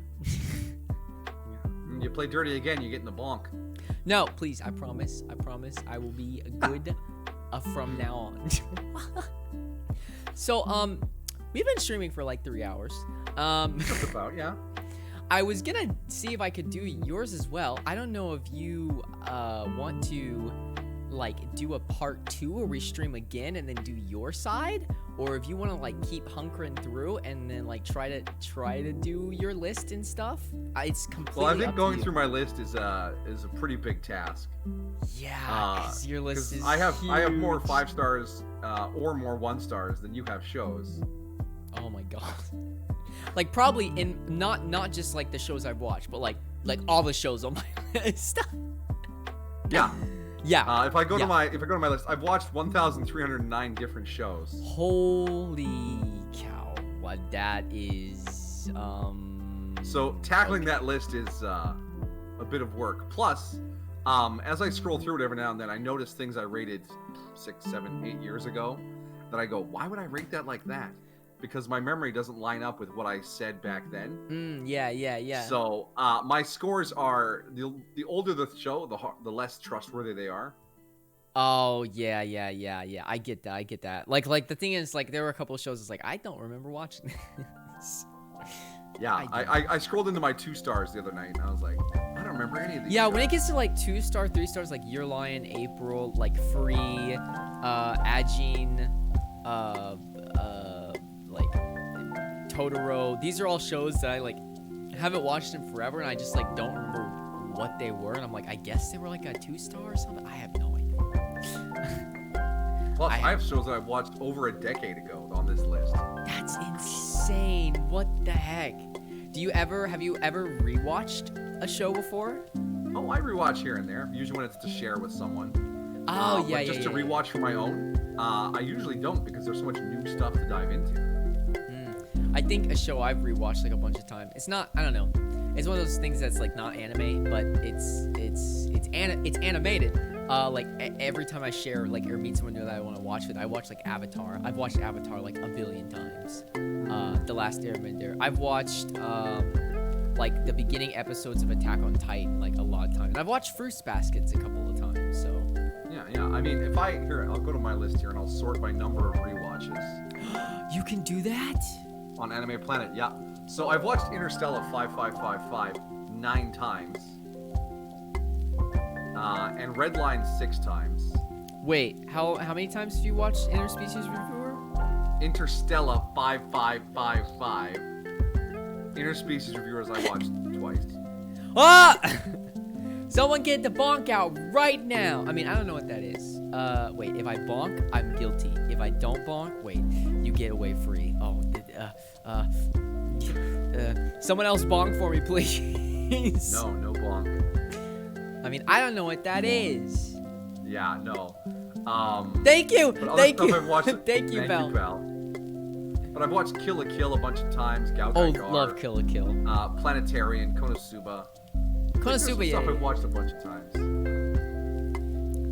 But most stuff, like I've got, what is it? How many? 35 shows, and then another. So it's 70. Ooh, you're a Goblin Slayer person. Shows I've watched more than once. Oh my goodness. But most of those are just double rewatches, like shares with other people. Like the stuff I've really dived into, it's just a few titles. Everything else just once or twice. Shoot, there's so much here. Like, okay, this is ridiculous because I just skipped to page 6 and we're just getting into 4 stars. I'm like, you're welcome to put my list up on stream. I had one page. Yeah, let me do this. I had 1 page total.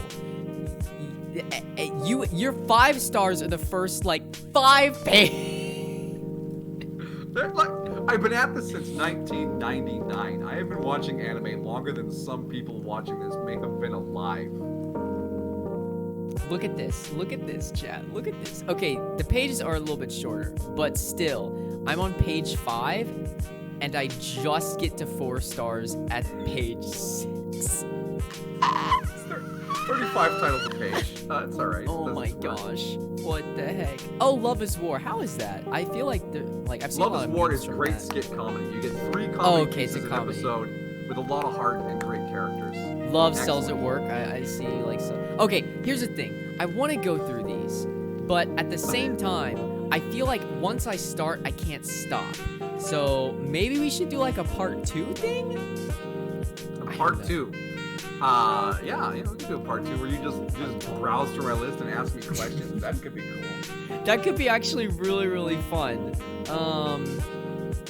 Because like in like 2 minutes we'll be streaming for 3 hours, and I don't know, I'm torn because it's like a short stream. But then if I stream any longer, we're gonna. If I decide to look through these, it's gonna be like another 2 hours of streaming, and I don't know if I'm signed up for that. so yeah, I usually don't stream longer than 3 or 4 hours. Yeah. So we. But I want to look through these.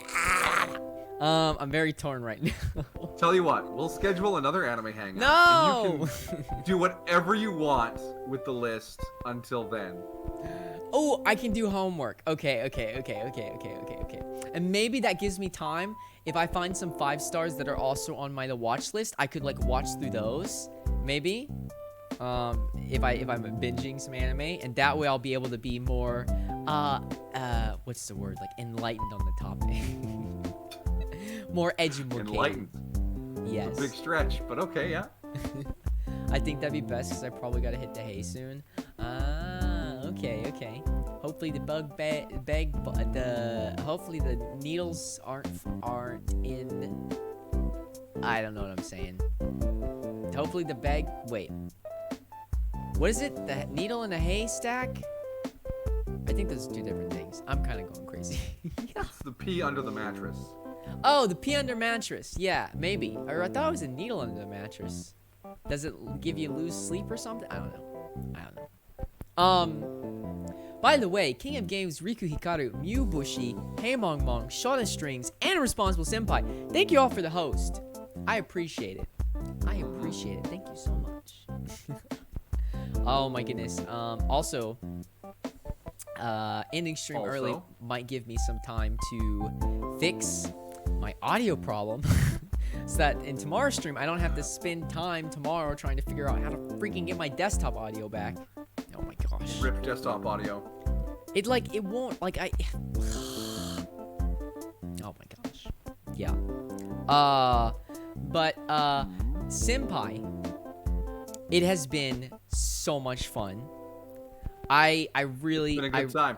It has been a freaking heckin' great time. Oh my gosh, wait, you don't have legs. Never mind. I shouldn't. Yeah, don't show off my lack of torso. No, I'm not. It has been so much fun. I hope you've also enjoyed hanging out with me.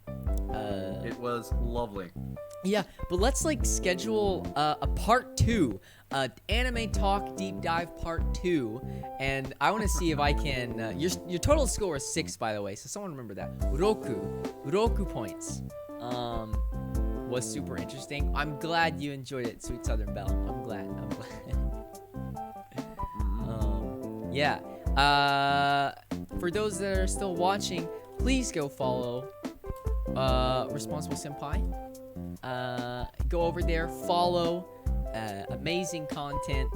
Also, your YouTube channel is got some spicy memes going on, like a daily upload over there.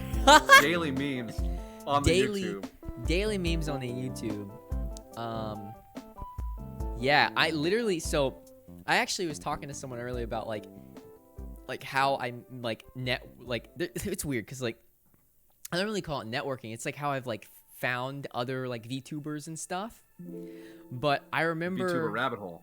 Yeah, VTuber rabbit hole. So I remember Iron Mouse one time was doing a shout out and shouted out Kadu.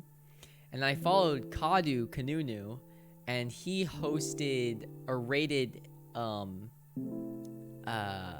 Nordic. And then Nordic played that one game. Y'all played that 2-player Dark Souls game? You know what I'm talking about? From the Ashes, Remnant from the Ashes. And then I was like, oh, who's this guy? And then I followed you from that. And then I think I've been watching your stuff for it's been a while because it's April, so 3 months or so, which is kind of crazy to think about. Ooh. Yeah. Yeah. Yeah. I found Nordic through a similar chain of events. It was Iron Mouse rating Nemuranai Kai, who then rated Nordic.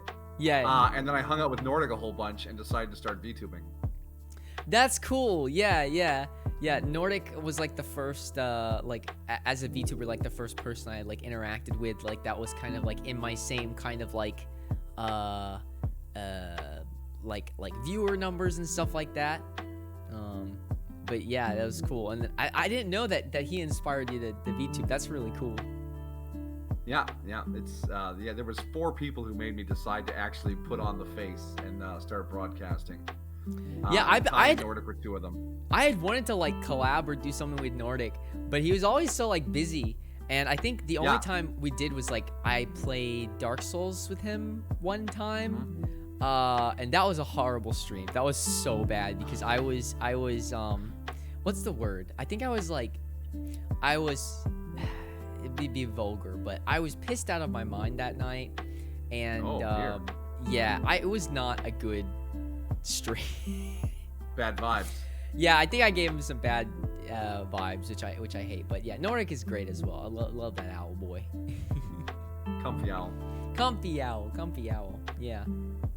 Alrighty. So speaking of other VTubers, who are we gonna raid? Oh yeah, let's raid someone. Let's see here. Who is online? I'm at the point now where I've followed enough people that there's always someone online. I think I'm following 200, 300 people on Twitch, so there's always 2 pages of people online. That's crazy. But half of them are all so big, I don't feel confident enough to raid them. Yeah, I usually don't raid if I have less than 10 people, but we got some lurkers, so let's send over people. I see Kishin is back from his resting after his 24-hour stream. Big birthday stream, which I was there for, sang karaoke with, which is so much fun. Nice. Oh my goodness, had to lurk, but I love you. Oh my gosh, Kitsu, Spider-Man pointing the other meme. Kitsune. Spider-Man pointing meme. I met Kitsune from Enrico's and Atani's stream. I don't know if you know who that is. Not familiar. Yeah. Wait, so Kitsune is a streamer? Kitsune, Spider-Man pointing meme. Kitsune does stream. Yeah. Yeah, another Kitsune. Because Enrico kept saying, hey Kitsu, and I'd be like, yes? And he'd be like, no, not you, Kitsu. I'm like, I'm sorry. Kind of. Yeah, I haven't seen you stream, but I know you have streamed. Done like art streams and stuff. But yeah, anyways, Kishin is live. Let's go give some love to Kishin. If you have the emotes, let's make a little raid message. Oh no! My other emotes are processing because I had to re-upload them. So the only one I have is a crying one. That's not a good emote. We'll do just Twitch hearts. Time traveling fox raid. There we go. Cool. Senpai, it's been an honor. It's been so much fun. It has been a good time. It's been a good time. I hope you get, what time zone are you in? You're in? I'm Mountain. It is Yeah, you're Mountain. a little after 10 o'clock here. Yeah, it's like 12 here. So I need to go to bed. A little late. We take sleep very seriously here on the Barnyard/Time Machine. So I hope that whatever the rest of your night holds, I hope it's good, and I hope you have a good heckin' sleeperinos. Oh, indeed. And then well, I guess I'll DM you later so we can do another anime talk sometime. We don't want to plan the stream on the stream. Yeah, no, that would not be professional. I use the stream to destroy the stream. Also, I actually just like Alistair, I actually just want to hang out with you because we have similar educational fields that overlap. Yeah, business degrees. Oh boy. Yeah. Okay. All right, everyone, let's go raid. All right. Bye, everybody. Bye. Thank you for being here. See you around, folks. See you around. Raiding. There goes off the raid.